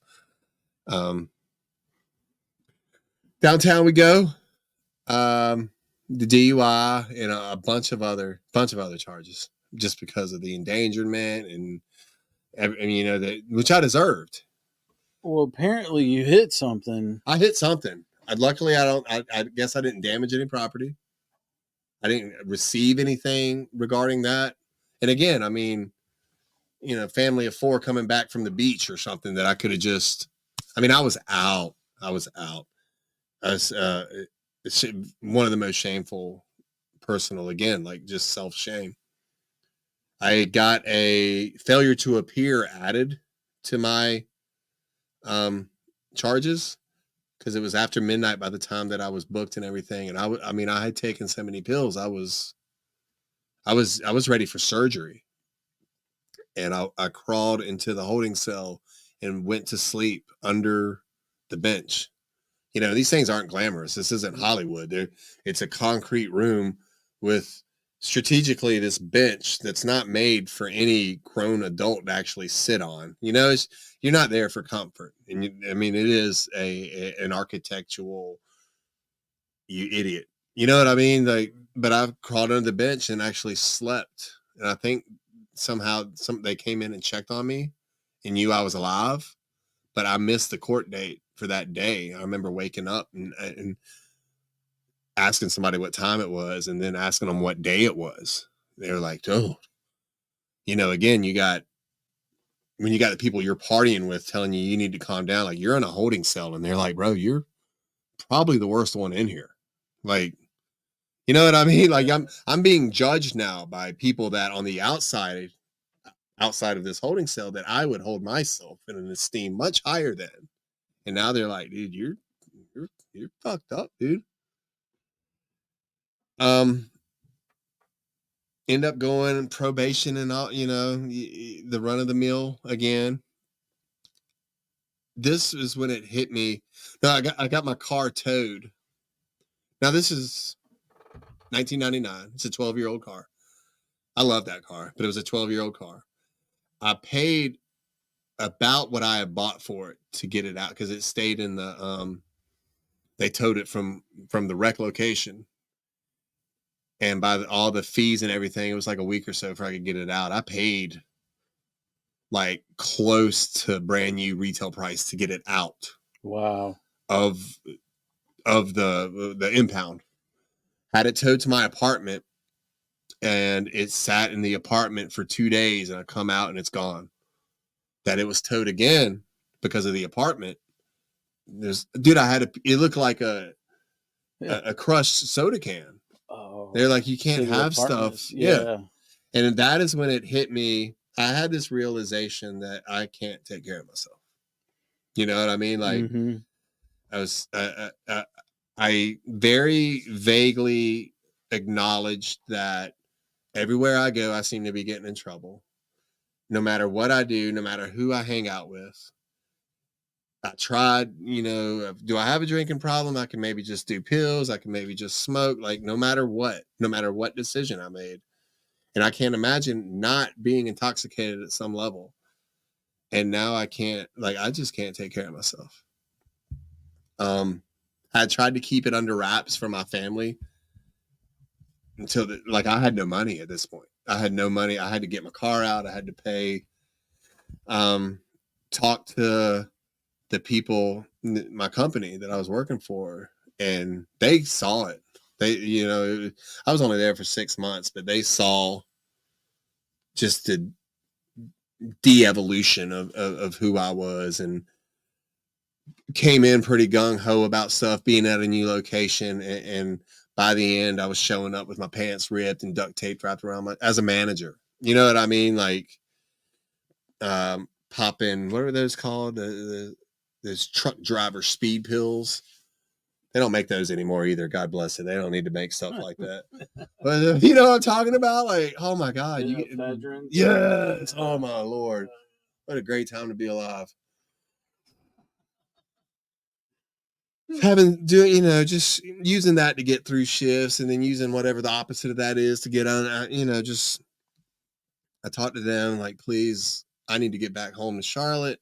I can't take care of, like, having to say that out loud to somebody, they were my boss. It was an area supervisor I talked to, and he was older than me, but I mean, I'm 22, 23 by definition, technical purposes. I'm an adult, and you got a grown man telling another grown man, like, thank you for paying me very well to do a job where essentially, isn't that important. That's something I was always humble with my kitchen work. Like, it's fun. It's cool. People want this service. I'm not fighting fires. I'm not solving murders. I'm not teaching children. Like, those are very important jobs. This is a leisure, and I just can't take care of myself. I would like to get back to Charlotte. With or without this company, it's a decision I have to make. And they said, we can get you close to Greenville, and as close as Greenville, South Carolina, and being the surefire, I'm going to put my foot down, Charlotte or bust. I was like, yeah, I'll go to Greenville. That's cool. Like, that's not what I wanted, but that fits you guys' agenda. It's comfortable for me. So I ended up after 6 months moving. And what again, a testament to my father. He came to Athens, Georgia, which is kind of down the road from here in Charlotte. It's halfway to Atlanta. Helped me pack up all my stuff. Moved all the way to Memphis. I got 2 dogs. I got just a shitload of stupid single guy furniture. You know what I mean? And there was no IKEA. Like, you had these entertainment centers that weighed like 100. Again, not everything mass produced. Like, you had oak shelves and all this. Just moves me out to Memphis, and 6 months later comes and gets me again. U-Haul, 2 dogs, and takes me to Greenville. I was in Greenville for about 6 years, and Greenville was consistently the most trouble I've ever been in. And it wasn't as I don't say serious, but I mean, there was no more arson. There were no more DUIs, but it was just possession, legal trouble, relationship trouble, personal trouble, employee trouble. I was finally fired. I had a lot of fun. I can't deny that, but it wasn't the right kind of fun. And in denial that it went so quickly away from when I was in Memphis of I can't take care of myself to I got a little bit comfortable again. Found a group of guys that were as sick as I was, and we could run around together and do and act the way I wanted to act and not be judged and not have responsibilities. You know what I mean? Like, and fell right back into that comfort again. That I'm not screwed up. It's just the world around me, has a problem adjusting to me. I was in Greenville for, I think, about 4 or 5 years. I moved back right after, nothing to do with 9/11, but that was just a time we came back, moved back here a few months after 9/11 had happened. Had a family crisis that I thought me moving back to Charlotte helped it in no way. We had a very unexpected illness and death in the family, and I think I used it as an excuse to get myself back to Charlotte. You know what I mean? Like, let me play on you guys' emotion. So once again, they all come and help me. I'm a grown ass man, and I can't get a freaking U-Haul to, came to Charlotte and started working, not in a restaurant, but in food service, still with catering. Did a lot of parties where we had a lot of leftover alcohol, and it was just great because I could drink all the time while I worked. It was centered in South Charlotte. I was living in South Charlotte, and we have to go uptown a lot, so I could stop by my house and get high. And it was just a dream job, driving a company truck. I still didn't get my license. I found this job. They had actually catered one of my sister's weddings, and they did a lot of work with Mecklenburg County, which my dad worked for. So this is first job my sister got me. The second job, like, I've never gotten a job on my own accord. It was always because I knew somebody. Easy. Everything is so easy. It's this pattern that I have. Ended up kind of peacefully, the season had worn off, and it just wasn't. I realized it wasn't my job, the job that I wanted. There was a lot more. I really enjoyed cooking, and there was a lot more to it than cooking, and kind of agreed that we probably, we shouldn't see each other anymore. Like, they were kind of happy that I left, and I started working in a bar. This is when I started culinary school, because this was another answer. I'm just completely lost, and I'm offered, my dad, like, will help you go through culinary school. It's like, well, here's another free ticket, and it's something I do mention when I talk to people, and it's something in that I focus on the book about. When do you help too much? When are you enabling? And I don't blame, you know what I mean? My dad loved me hard, and everything he thought he was doing was the right thing. But every time it just, right when I'm about to fall, there's the pillow, and took me, I was in culinary school. I was working at a bar, a little local dive bar, ended up ceremoniously quitting in the middle of the shift because I was a raging alcoholic at that point. Anything and everything that would give me a reason to get high or get drunk, I would make that happen. You know what I mean? It wasn't just, oh, I had a bad day, now I got to get drunk. It was, I created a bad day, so I have the excuse to get drunk. It's self-sabotage across the board. I'm in culinary school. I'm completely blacked out. I don't really remember much of the first year and a half of culinary school. I did really well. I've been working in food industry for about a decade, I guess, since before I started culinary school.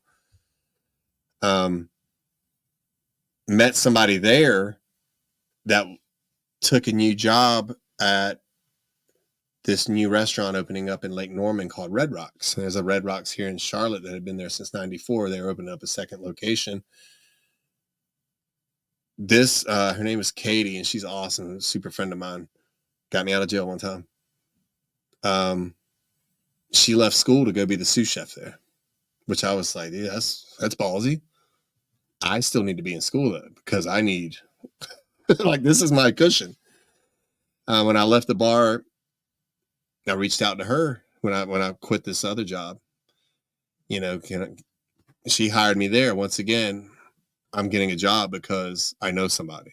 It was a 45-minute drive from where I was living, but I didn't have to work to get that job. You know what I mean? Around this time is when I had a horribly failed relationship, and I was never not drunk at this point, where from being in a relationship to moving to my own place, the 24-hour of a day was not relevant to me, where it was pretty much just drink, go to sleep, wake up, drink, regardless of if I had responsibilities, regardless of, again, all I had at this point was 2 dogs. I would drive is that cool? Yeah, it's all right. We got this one's going. My job was off at exit 25, and I would get off at exit 18 so I could go to the gas station and get a couple beers and drive up the back road and drink before I went to, it was just everything I did was centered around drinking. There was nothing else. How I only got 1 DUI is a miracle. How I never wrecked a car other than that 1 DUI. It's all just, it's insane. People talk about you don't get what you deserve or whatever. Good. And I know that's another cliche we hear all the time. Like, me getting what I deserve, I would have been laid out a long time ago. Either locked up or. No, lay down. I'll pet you, but you're not going to sit here and whine while we're recording. You know better. Be a good boy. Be a good boy. Lily. Lay down. Lay down. Lay down. He's not getting attention. Oh, I hear you. Lily gonna be on this side one day. Right. Lay down. Okay. I mean, there's so many like frivolous little details about it, but I mean, ultimately, I got in trouble again, and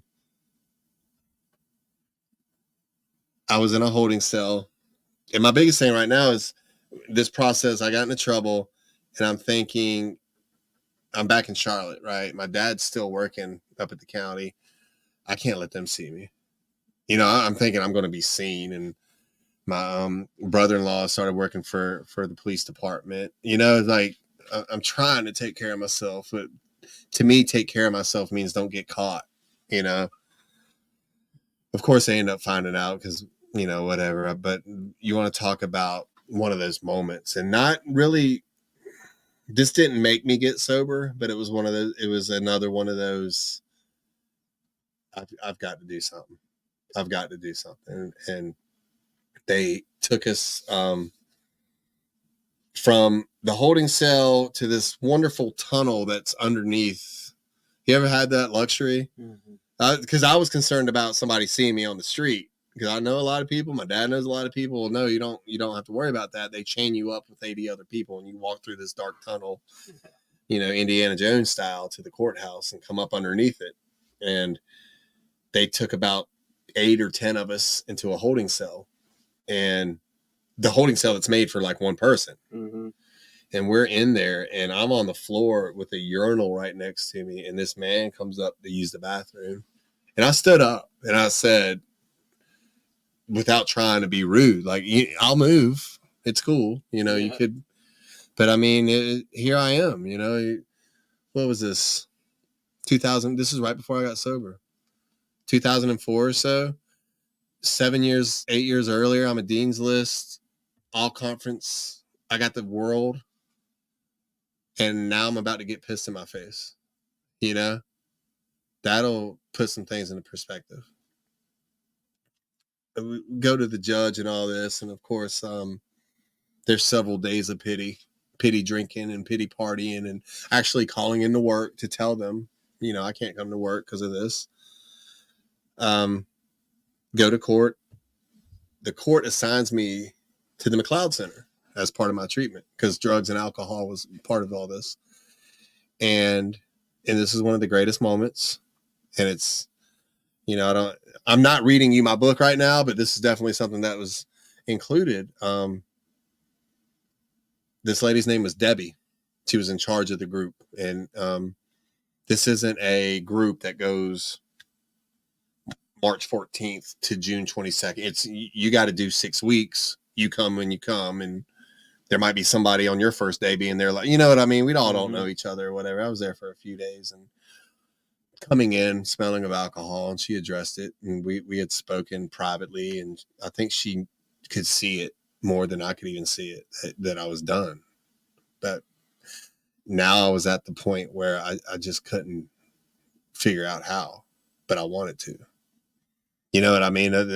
Everything up to that point was, I got a drinking problem, but I've got to figure out how to incorporate that successfully into my life. I've got to push all this together. And should have kicked me out of the program a few times. And one day we're sitting there in a circle. He's sitting in a circle. And this is all, you know, intergender, all social class, everything. This isn't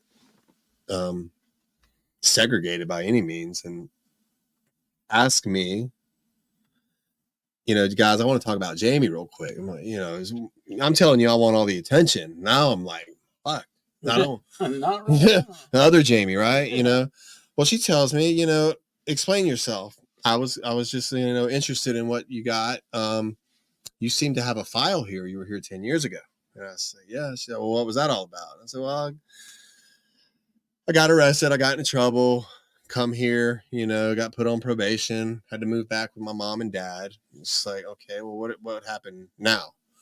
It's like, well, I got into trouble. I got arrested. I got put on probation. I had to move back in with my mom and dad. She's like, so 10 years of your life, it was legitimately 10 years at that point. 10 years of your life has gone by, and like, you've made no changes. And it shook me, like physically shook me. And I'm sure I was under the influence, and I was, not of sane mind, but I mean, as I was saying, like I was just short of crying for help at that point. And that was the biggest slap in the face that my mom couldn't give me, getting fired from a job couldn't give me, wrecking cars couldn't give me. But when she held, like I said earlier, like from this to this, you know, it's so gradual, you might not get it, but you take this from 10 years ago and this from right now, and you're in the same seat in a rehab joint, bro. That's when it was like, yeah, it's time. It's time. Like that was the thunderclap burning bush moment, you know, and it was, I don't know. I honestly can't say if it was that day, but it was within 2 or 3 days where there was no more purchasing of anything. And I had actually, with part of how I got into trouble, I was being drug tested. I thought I'd smoke weed for the rest of my life. You know, 420 was such a great day. And well, I had to quit doing that because, and you know, now I'm legitimately risking going to jail because I can't quit doing something.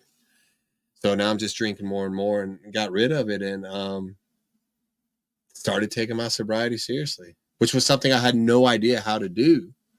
And once again, just found myself in the ultimate right place at the right time. What was that? Somebody like somebody was there and you're taking this class. This class is suggesting that you go to meetings, or they require it, but just like they required it years before, all you got to do is get signatures. And I think you and I have both been there where on the sober side of things, where, you know, there's somebody, I've approached people and told them, I know you don't want to be here. I'll sign this whole sheet for you because you might be taking up the seat for somebody that needs to be here. And that's not trying to be a tough guy. I'm just helping you out. I know you don't want to be here. You know, I'll help you pass the test. We're all criminals and sinners, right? You don't want to be here. We don't want you to be here. right?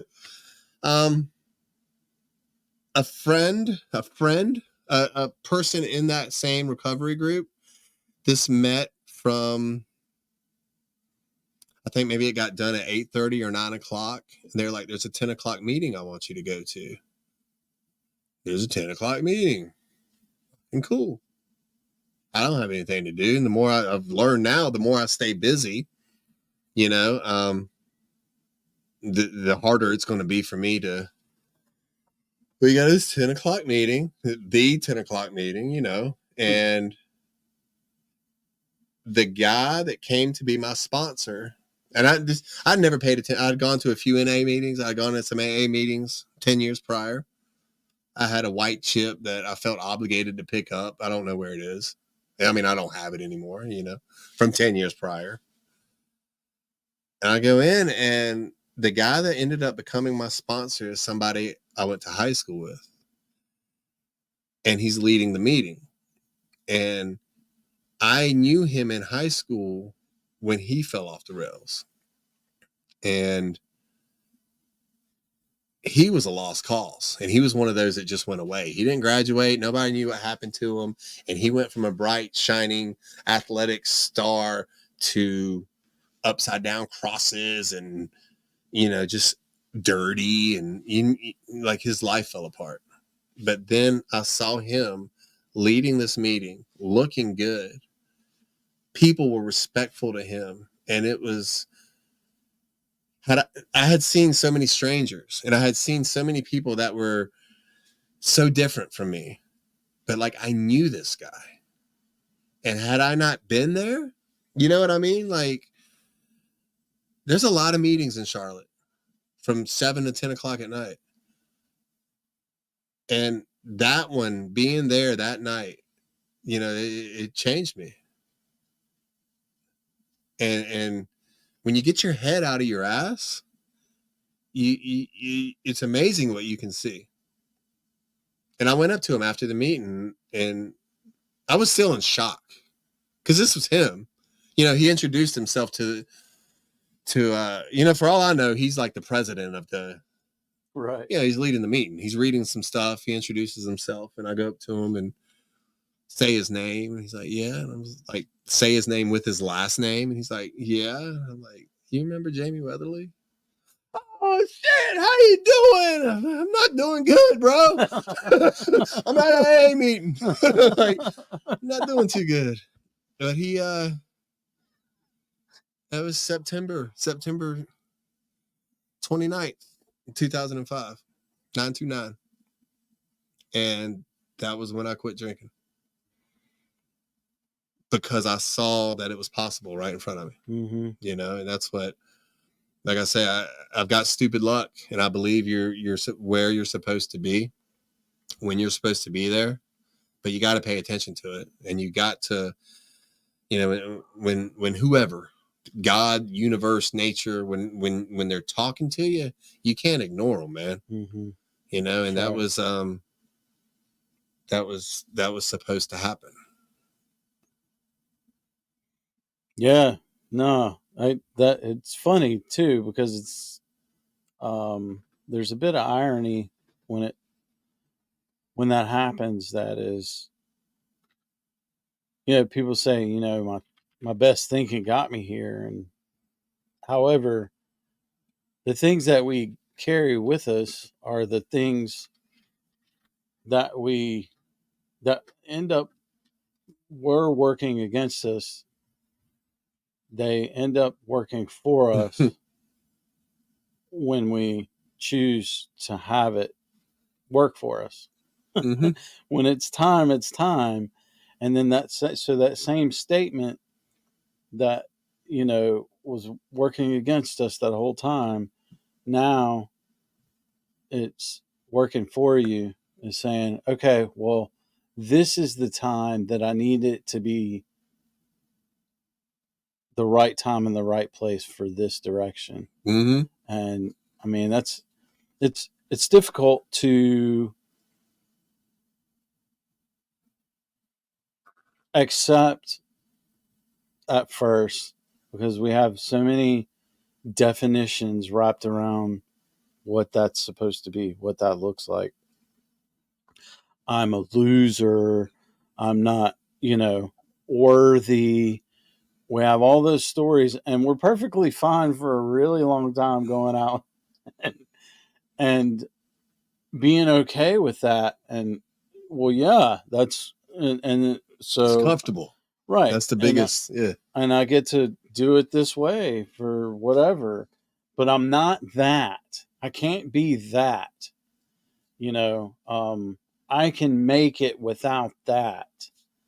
And then, you just keep ending up there. And then so you eventually you have enough brick walls. Some of us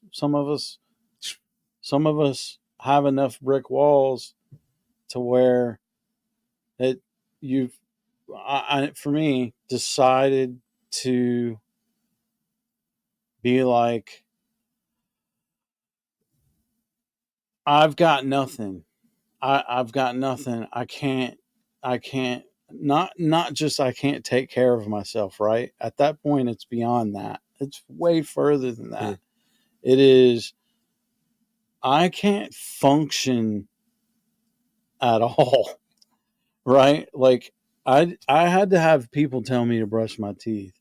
I had to have people tell me to get my hygiene together and to take showers. I didn't know. I knew that I was supposed to be doing those things, but I didn't know. I had to have somebody tell me when and how, and like literally, and that is, a lot of it. I feel like though is, okay, I don't know how, and so I'm open to how. Somebody's got to teach me how. Yeah. So I'm going to wipe everything away. At least I'm here. I don't think I was even thinking about, you know, well, I'm glad I've made it. I'm glad I'm here. There was none of that. Like, there was no, like, Yeah. there was like, I'm I'm completely like useless, and it looks like other people can achieve that, and so there's maybe some hope for me. So yeah, that's so you decided to go into you were open to taking the process. Yeah. And I had gotten so just beat up, and I was very fortunate to still have as much as I had. Like my parents never sold, my sisters were still there. Like nobody said that's enough. yeah, We were not going to help you anymore. I mean, the financial thing, it was like, okay, we're not going to pay for your stupidity anymore. You're in trouble. yeah, But I mean, there was always that level, that communication. There was always that welcoming. I was never not allowed to come around. I still had my freedom. I still had, I was very fortunate for all that. But it really got to the point where I've got to try something different. Like I've got to. And I think I still had that self-shame. And I remember sitting there, the first couple weeks, even after talking to, making friends, reuniting friendships, and just people coming in there so happy, like happy, you know what I mean? And it blew my mind. And I heard people joke about, they were saying what I needed to hear, and hearing people joke about how it seems like these people aren't really sober because they're so happy, like who hid the bong, just, you come around for 30 days, we'll give you the secret type of thing. And I was so ashamed because I was at AA meetings, but at the same time, I saw just everything that I had always built, that you've got to have this to be happy. You've got to have this to be happy. You've got to maintain this image to be happy. These are things that I created within myself as I picked and choose personas, and the people I was in. Oh, that guy over there has got that. Let me get that. There were people that had none of that and didn't fit the image of what I considered beautiful or appeasing. And they were happy as hell. And that's what I wanted. Like, forget all this, man. Forget all this stuff. I finally got to that point where, I was 30 years old, and I'm learning to what it means to feel, and what these feelings are, like real feelings, like unmasked love, happy, fear, that I'm finally allowing myself to genuinely feel my feelings, not imposed, pretend. And I thought about this while you were talking. It was right before the finally ending drinking. I found myself at a bar that I had frequented even before I was legally drinking age. Things were a lot different. 1999, no, I was, it'd be 96, 97, I guess, but it's still even just 20, 21, 22 years old at this bar, that we could raise hell in, because the bar kind of had a bad reputation, but they weren't going to give us any grief because they didn't want to, you know what I mean? They didn't want to draw attention to themselves. So we just sit in the back corner and do whatever we wanted to do, and played pool and made a mockery of life. Young, and looking over at the bar at the old guys that are sitting there by themselves, all miserable. And I was sitting there at the bar as an old guy, all miserable, and looking and seeing again, just to echo what Debbie was going to say a few days later. I had become the thing that I used to make fun of. I had become that thing that I hated. And it was another one of those self-shame that I'm so disappointed in myself that this is what I have become. And just as much as I jumped into the drinking and using and all that, like, I completely submerged myself in AA. And that's something I want to stress. AA is not the only way. I know that. Yeah. It worked for me, and I can tell you what I did. Yeah, that's your experience. There's so many other methods and but the the point is to get the help. You know what I mean? And I don't live and die by the AA sword. For me personally, it worked. And I think that's what people don't hide behind a solution because you don't agree with this theology or what, you know what I mean? Some people find it in the church. Some people find it in meditation groups. Some people find it in AA. Yeah, like that's something that it's super important on this channel is to acknowledge that not everybody that I interview is even sober or does meetings or recovery. However, I do have people on that are in recovery and have gone to meetings. So it's nice to have, somebody on that that I have personally shared meetings with, and from that point where you decided to actually do the stuff. And this is, for me, is like this is the good stuff. This is the good part, is like you're doing the work and you're starting to get the results. And because for me, I didn't even know. I knew that you were working in a kitchen, and then next thing I know, you're like a chef at Red Rocks, and I'm like, wow.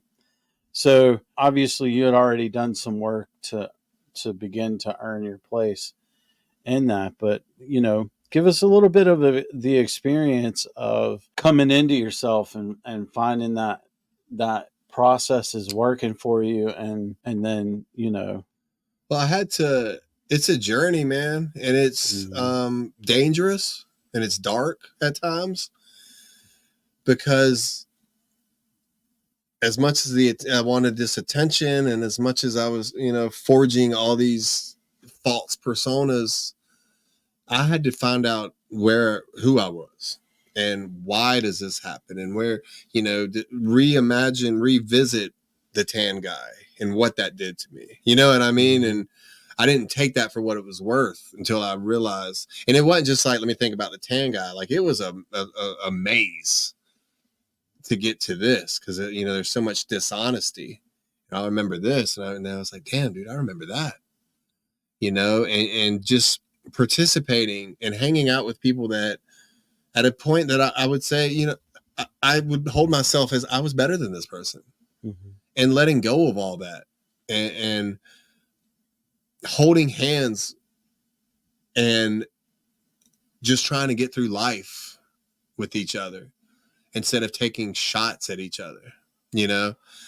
I found a lot of happiness and encouragement, where it's true that the better that the people are around you are, the better you're going to be. And that's one of those funny, do the right thing for the wrong reason. You're still doing the right thing. But I mean, to build up everything around you, it was hard. It was hard from the get-go, the first 30 days. And for me, like I was saying, working with AA, I mean, they give you those things to work for, I mean, it might be just a chip, but for somebody that craves attention, I get to get up and go get that, and people clap for me. And then, somebody might give you a free cigarette after the meeting, type of deal. I've never smoked so many cigarettes as I did the first year of sobriety. But I mean, I also didn't wake up in a jail cell, and I also didn't crash any cars. I tried to be a service to that community as much as I could, and to that institution, to take care, the goose and the golden egg type of thing, helping out at intergroup, getting pamphlets, distributing things amongst other home groups and stuff. Everybody makes coffee. You do all these things just to learn how to be part of a group of people that have common interests. And this group the common interest was to thrive. And that was something, again, I had to learn years later. And, the first year, and then the second year, and we could sit here and go through every year and little, pinpoints of what defined that year for me. The first year was just magnificent because you could say, I made it through a year. And I was one of those that all of a sudden one day I'm like, I don't remember the last time I white knuckled. Like, how am I going to make it through this day? Like, I didn't know how to go to sleep really for about the first 30 days. And then it occurred to me that what normal people do is they go and lay down and close their eyes and they go to sleep. I didn't know how to do that. I knew how to pass out. I knew how to crash. Everything I did, I ran by my sponsor, like to the point where I thought I was bothering him, but that's the way it works. I mean, you got to pay a phone bill. Again, there's some shoes I want, can you afford the shoes? Yeah, we'll get them. Okay. You know what I mean? Like I wanted, but I also wanted that, again, it was a little bit of attention seeking. Like I wanted somebody to know I was doing right, man. Right. I was paying my bills. I was helping my neighbor, like not metaphorically, my next door neighbor. Like if he needed help, I could help him. And I think it was within the first year. Yep. Cause my father was retiring. My mom as a pedestrian got hit by a car crossing the street up downtown, uptown Charlotte, probably right above the tunnel that I had to tunnel through to go to court. He was going to his retirement. He was having a dinner and I'm at work. No, I had gotten off work early, which was very odd. My boss was like, everything's good. Everything. I was training to be sous chef at that time. He's like, you can go ahead and leave if you want. So I should have been working. And as I get in my car and I'm driving, one of my sisters called me like, we're at the hospital. Mom got hit by a car.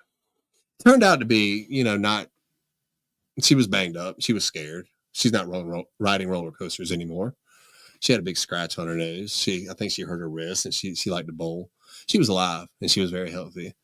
But I remember, first of all, I should have been working. So somehow I was something aligned the fact that I was not at work. Mm-hmm. I was also not getting off work early to go score a bag or to go sit at the bar across the street. I was probably going to go to a meeting. My sisters call me. I meet my sisters, and we go up together. We didn't know really what to expect. Like I said, again, spoiler alert, she turned out to be okay. But I remember walking with my two sisters behind me. And I'm not trying to be macho but I realized this is the person that I'm supposed to be. You know what I mean? And I know that's old school, that the man or whatever, but every tragedy my family ever had, every death, every funeral or whatever, it was always watch out for Jamie because my emotions are, make sure Jamie's okay. And like, this was Jamie's okay. And I'm going to let my sisters know that they're okay. And I'm going to go. And my mom broke down crying because she didn't want us to be there. You know what I mean? She was embarrassed, but it felt good to be able to be there instead of getting a phone call that I wasn't going to answer because I was in no condition to talk to anybody, and very close to my second year of being sober, I asked my sponsor, so what's up with this dating thing? Like, I played by all the rules. I haven't fraternalized with anybody. I didn't change my career. Had a counselor, actually, Debbie, when I was at the McLeod and finishing up, was like, I love you, I love you, I love you, but I think you need to get out of restaurants. It's not a good atmosphere for somebody. But that was my whole life, So I stuck around, and at this point I'm sous chef, and somebody had caught my attention, and it was feasible that it wasn't. She had worked at Red Rocks, but was leaving Red Rocks, and we started hanging out with the blessings of my sponsor. I was very honest with her from the get-go about relationship past, my alcoholism, because I have now learned in this year and a half that hiding and lying does not get you the results that you want, and we hung out a lot. I remember, and this is one of those, your brain works so fast. We went on a cruise, right? And it's just like being at an airport. You get in these lines and they expedite you up to the top deck. Mm-hmm. And and it's literally like one of those Mardi Gras infomercials where, I mean, there's just liquor flying everywhere and people got trays, and it had to be like half of a second where I thought maybe I can just drink on this cruise. No, I can't. Right. And that was it. Yeah. You know what I mean? Because I know I can't. I don't have to rationalize it. Like there was this one little part of me, and I mean, I would have been put in the boat jail, and Jackie has never seen me like that. Never seen me. My kids have never seen me under the influence of anything. And you know, I do it for myself to remove that self-shame. I do it for myself so I don't hurt or kill anybody. But I mean, I'm also at a point in my life where I've got other people to take care of that are relying on. Jackie takes care of me way more than I take care of her. I mean, that's the honest truth. But we're a team, you know what I mean? And it was just as much as I was walking down the hallway with my sisters, like, I've got a life I need to show up for now. And I had 12, 15 years of a life that I needed to show up for, but I didn't. And very fortunate, very lucky that I kept getting a reprieve and kept getting a reboot, and very fortunate for the things that I have now. Like I can't imagine ever going back to that way. And I also can't even, like, it's so hard for me to even, that was me. Like, it's almost like an out of character, you know, like that was me. That was me. Sun up to sundown. I did some things that I don't even know what they were because it was handed to me. A lot of people that aren't here anymore, you know, because of living an active and addiction life. It's just sad, you know. It's sad, and it's very. It's good to be alive, and it's good to be aware of what's going on, and it's good to be trusted. And when you say things like "you've inspired me," and just to have every now and then somebody will be like, "Well, that's a good idea." And I'm like, "Yeah, good idea." You know, smart guy. You know what I mean? Like, I can do things, man. I can do things, and I'm not afraid to do them, and I'm not afraid to let you know, this is Jamie. Like, I cry when I watch wrestling sometimes. You know what I mean? I like peanut butter. That gave me a thumbs up. Computer gave you a thumbs You know, I don't need to hide anything anymore, because the hiding is what hurts. You know? And to go, I mean, this is pulling me up to like where I am right now, and I think I said this, you know, it was me as a single guy, then it was Jackie and I, and then all of a sudden we got kids, man. Like, all of a sudden, like, it really happens quick. Yeah. You know? And we talk about comfort, and this is the first time I ever realized, you know, I sat in all these AA meetings and I heard this, and I heard them, you know, once you quit drinking, once you quit using, that's just the small part. You know, you got to figure out, you know, the happiness, and you got to figure out,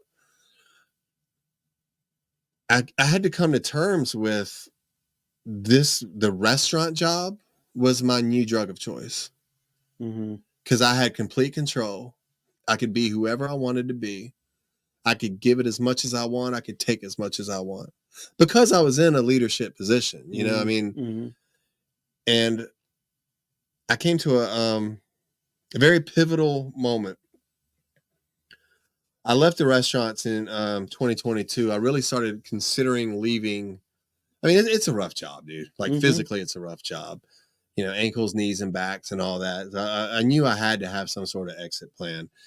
When I was taking my daughter to kindergarten, she got out of the car, and I realized, like, her world has now expanded outside of my vision, in which, you know, that's going to happen. I'm not going to know everything, but with my schedule, I'm limiting daddy to her.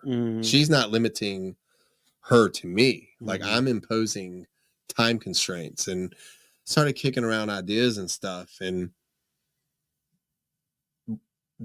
there was a 3-week period right before I finally, Jackie and I had talked about, it's 5 years had gone by, You know, it's like I said, the comfort. You're sitting in this shit. Mm-hmm. You know, she's busting her butt. She's put herself, she's gotten 2 degrees, you know, and being a mom. And I don't care what people say. The moms are the MVPs. Mm-hmm. You know, I don't hold a candle to what she does. How much our unit is dependent upon her. And you're a chef in a restaurant, like a chef, like I'm in charge. I've got to be there for every big event, every big day, you know, and essentially saying goodbye on Thursday and hello again on Monday afternoons when I get done with this weekend roller coaster. And God, it was fun.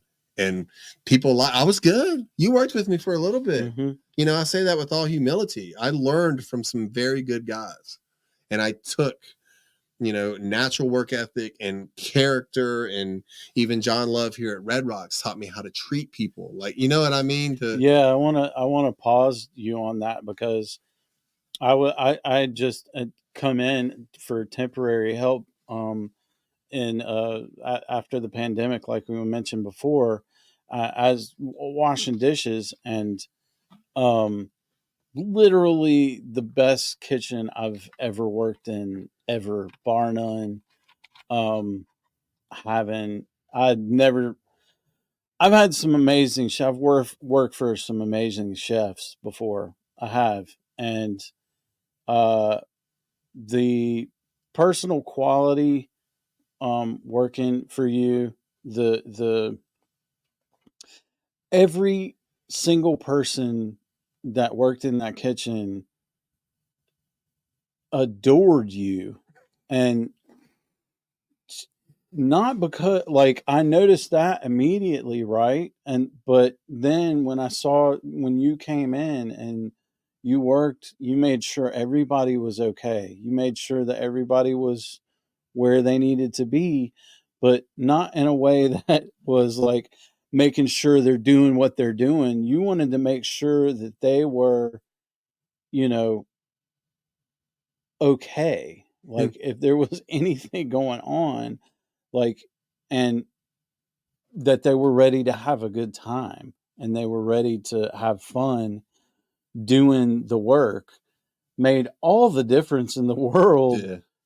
Between all of the kitchens I've ever worked in, there's one person that I would uh, definitely put next to you as far as respecting humans as humans, and being in love with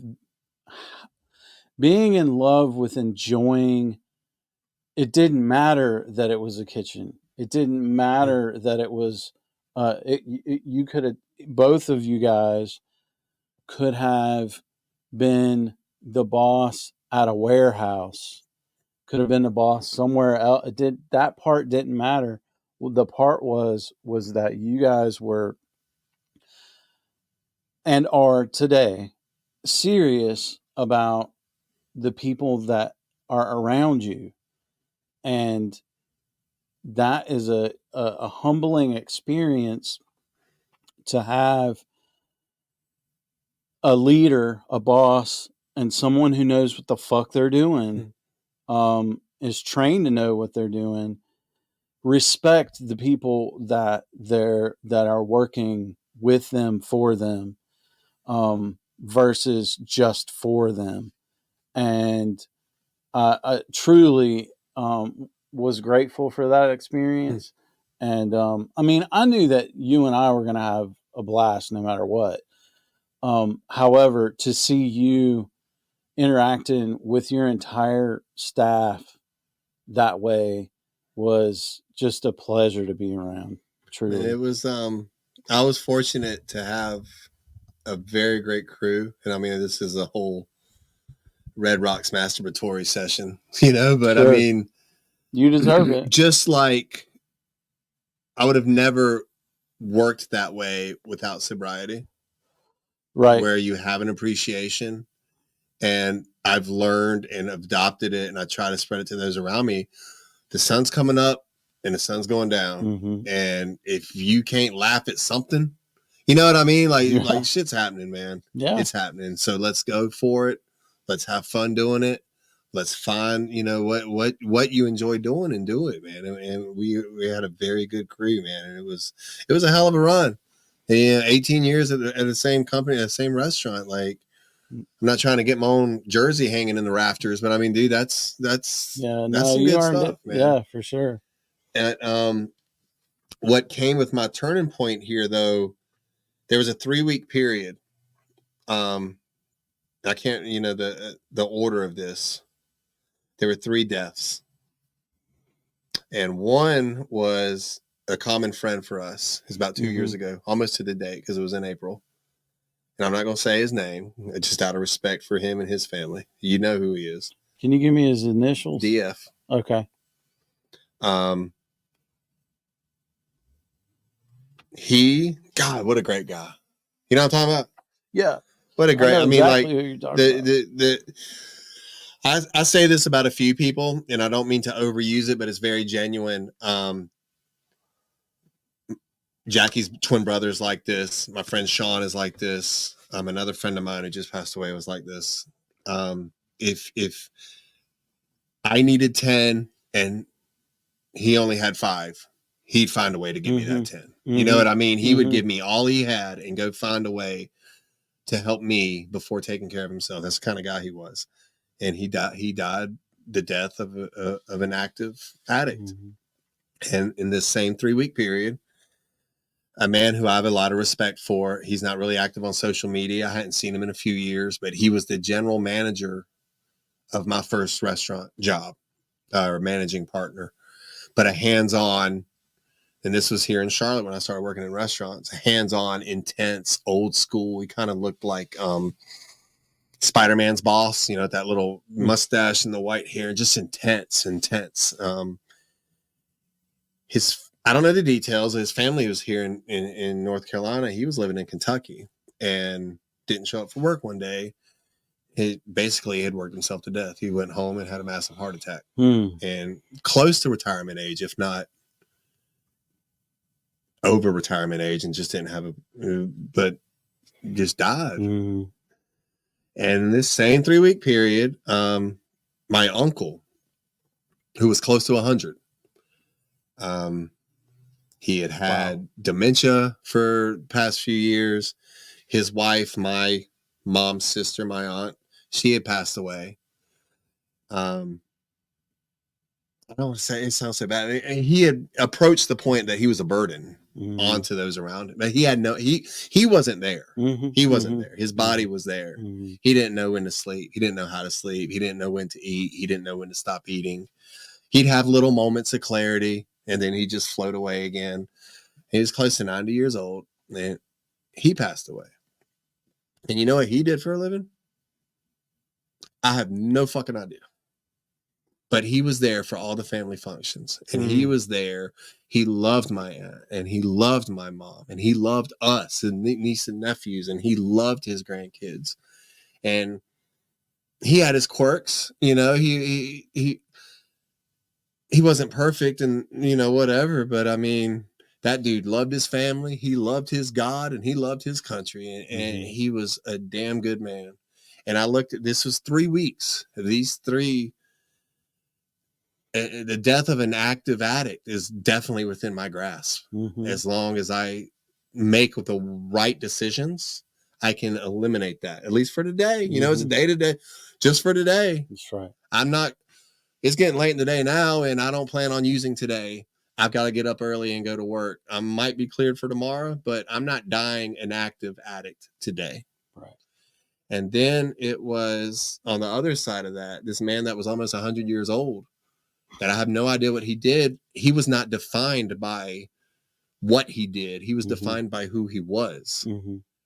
And then this man I knew him through what he was. We had friendly moments, but he was always this restaurant worker to me. You know what I mean? And it was, what am I doing with my life? Am I going to die of a massive heart? It was like, I'm not going to be inactive. Okay, I leveled up. Well, now I'm right here. I need to level up I don't want to be 98 years old and have dementia, but I would rather be there for my family and be there for my fellow man and be there to walk my sisters down the hallway when we have to go see somebody at the hospital, and to be available to my family. And it was a shake, again, another one of those physical shakes where, okay, I quit drinking. Okay, I'm not doing this drug or this drug or this drug, but you know what? I'm not living right. And like at the Something restaurant, off. I had a blast, but it was comfortable and it was an easy way out because I didn't have to participate in the real world stuff because I can go get high at the restaurant. Yeah. And I don't have to go to your funeral, and I don't have to go to your wedding, and I don't have to go to the birthday parties because I got to go to work. You know what I mean? Yeah. And I don't say that. I love, dude, I mean, I'm still in the food service industry. And I love John Love, the owner of Red Rock. I love him. Like, he is one of my top 3-4 people walking the planet. You know what I mean? I would choose my father as my father 1 through 9. But for that one other 10th time, I would choose John Love.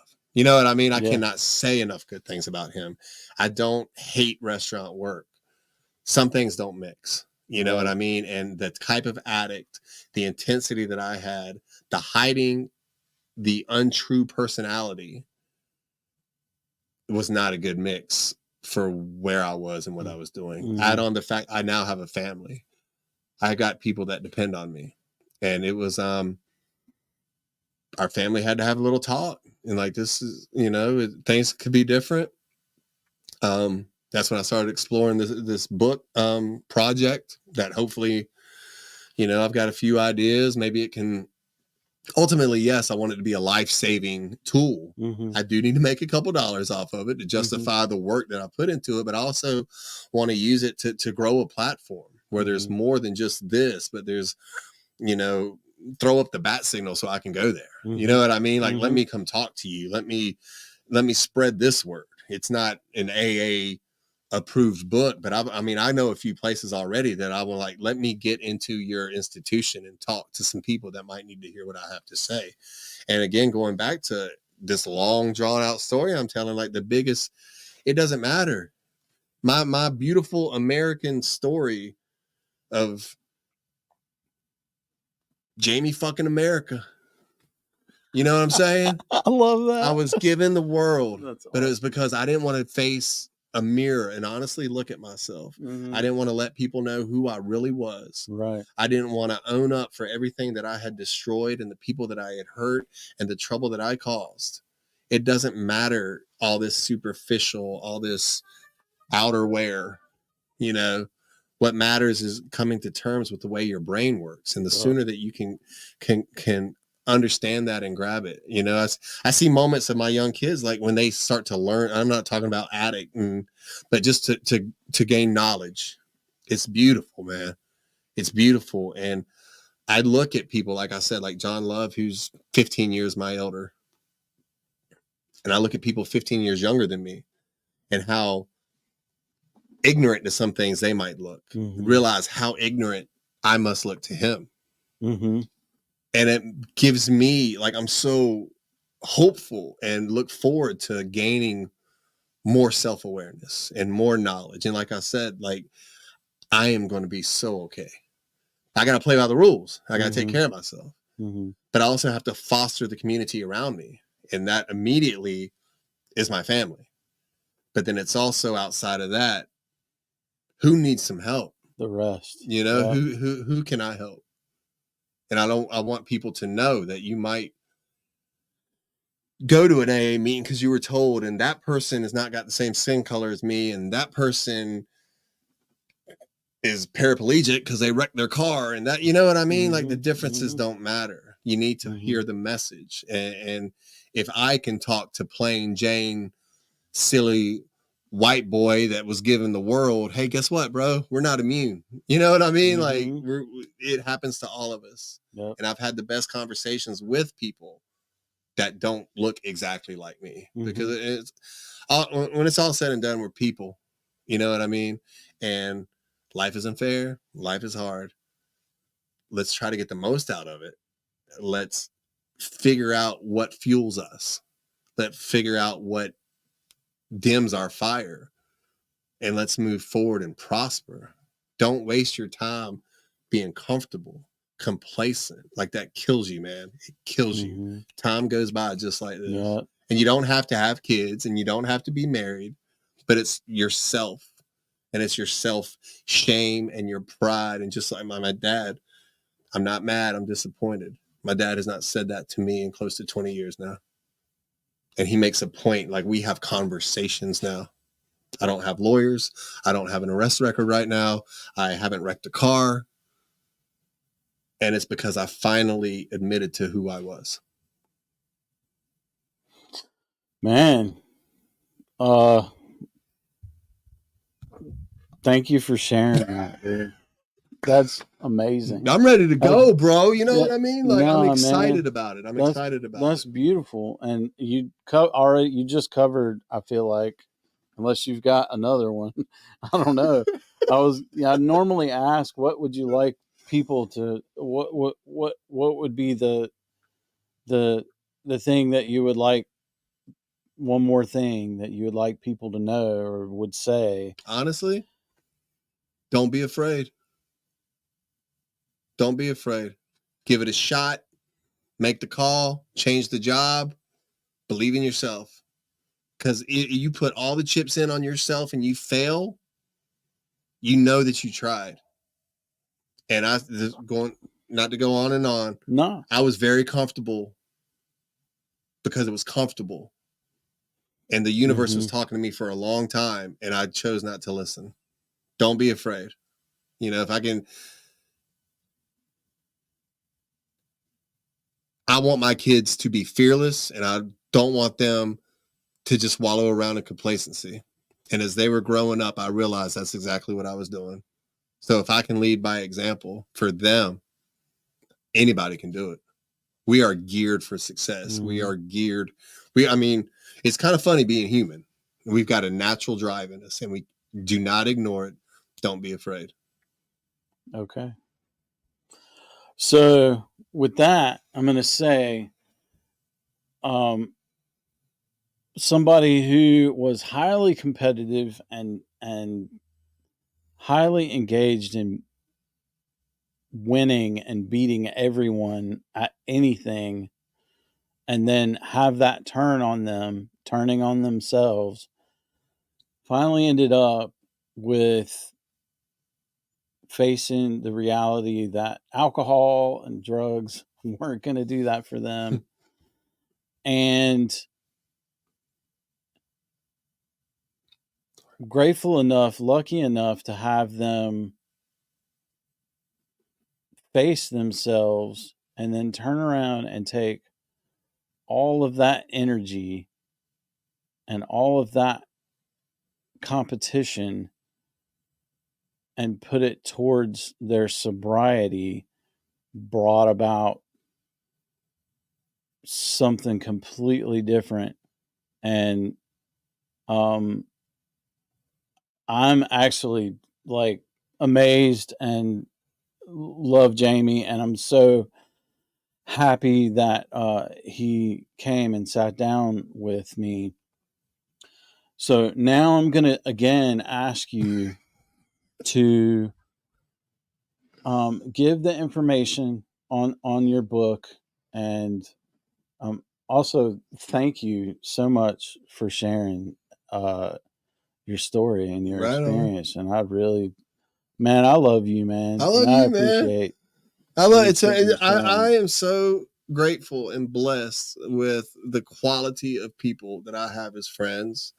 That, like, I might talk to some more than others, but there's no like backup characters. There's no filler in my life. Cheers. You know, I'm at the point now. I don't have enemies. No pun intended. Cheers. I don't. But you know what I'm saying? And I mean, I'm proud to know you, and I'm grateful to know you. Yeah. And it's just amazing that, you know, the journeys have produced just, you know, I'm glad we're here, you know, and I'm glad that those that are still here are still here. And the fact that It's miracles within itself. I'm not going to ramble again, but look, this is it. JamieWeatherly.com, JamieWeatherly. Unloaded is the name of the book.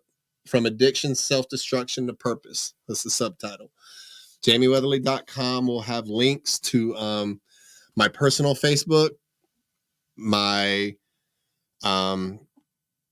Instagram of Unloaded, Jamie Weatherly author. I think it's called Jamie Weatherly Unloaded. On the website, there's a few blogs, a few different categories of blogs. There's a mailing list you can sign up for. Going to hopefully make some speaking rounds. We're going to have signings. The thing is with this book, it's my first book ever. Small town bird lawyer. I'm not, Oprah Winfrey. Right. It's print on demand. If you want a book, and I hope you want a book, you have to order it. And there's not a warehouse full of Jamie's books. You have to order it, and then they'll print it, just for you. They print them one at a time. I'll probably order me a bulk, but when I have signings, they'll be announced, in advance, where hopefully people will BYOB. You know what I mean? Like I'll have some with me, but I'm dependent on. That's just the way it works financially. That's the way it works in the real world, where I don't have a warehouse of books yet, but there's a few between Charlotte. I got plans in Asheville. I got a really good goal that I'm trying to get out to Tulsa. I'm going to go revisit Baltimore and talk to some people, and hopefully the people that need to read my book can get their hands on it. Awesome. Thank you, man. Yeah, man. Thank you, man. Yeah, that's great. So, yeah, check out that information. It'll be ready for you guys, and get a book, because I'm like dying to get a copy. I'm ready. So, and with that, we're gonna say see you later, and we love you guys. Thank you so much for joining us. Thanks for listening, and we'll see you next time.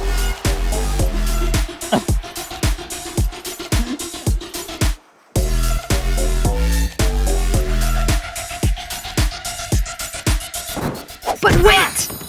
There's more. YouTube, Facebook, owlstar.com. Remember, hit that notification bell if you haven't already to ensure you receive all the pertinent alerts. Okay? All right. Are we clear? All right. Okay. Well, y'all take care and send my love and tell Mama I said I love her. Okay? Bye. For real this time. Bye. Bye. Hard disk, ROM drive, what West Windows Bueno, and battered potato. Simple solar cellular charger, but I need a larger amount of chip, because every pop up make my USB coffee warmer. I'm just trying to document this. Command skin my brain to find 30,000 viruses. Hint that acid rain had rent my NTFS system. No man, has been reformatted. Ends of my document, personal tax information, old explorers cause errors and need to be I'm left broken hearted. I entered safe mode about 3 years ago. Never does he processes populate my test manager. Faking the funk could take a dump on my network. Comedy administrative account holder. A cold general users. Bandwidth abuses unite. Bring your 2-1 to a crawl. Claim you know of no reason at all. The internet to be slow and unresponsive. My email works, but I can't get on the web. Better call Gates before you back up. He says he plays class. Rick 5. Idealist. Feels not meaning to ramble, but is there any way I could get Discovery Channel on my Windows Media Player? DR hey, make me wanna hack all I see. Repost FTP for free with the ATR ID emo technology or do it cool. So you play all day, since the days of 98. I don't find time I allocate. Take a bunch from the stack.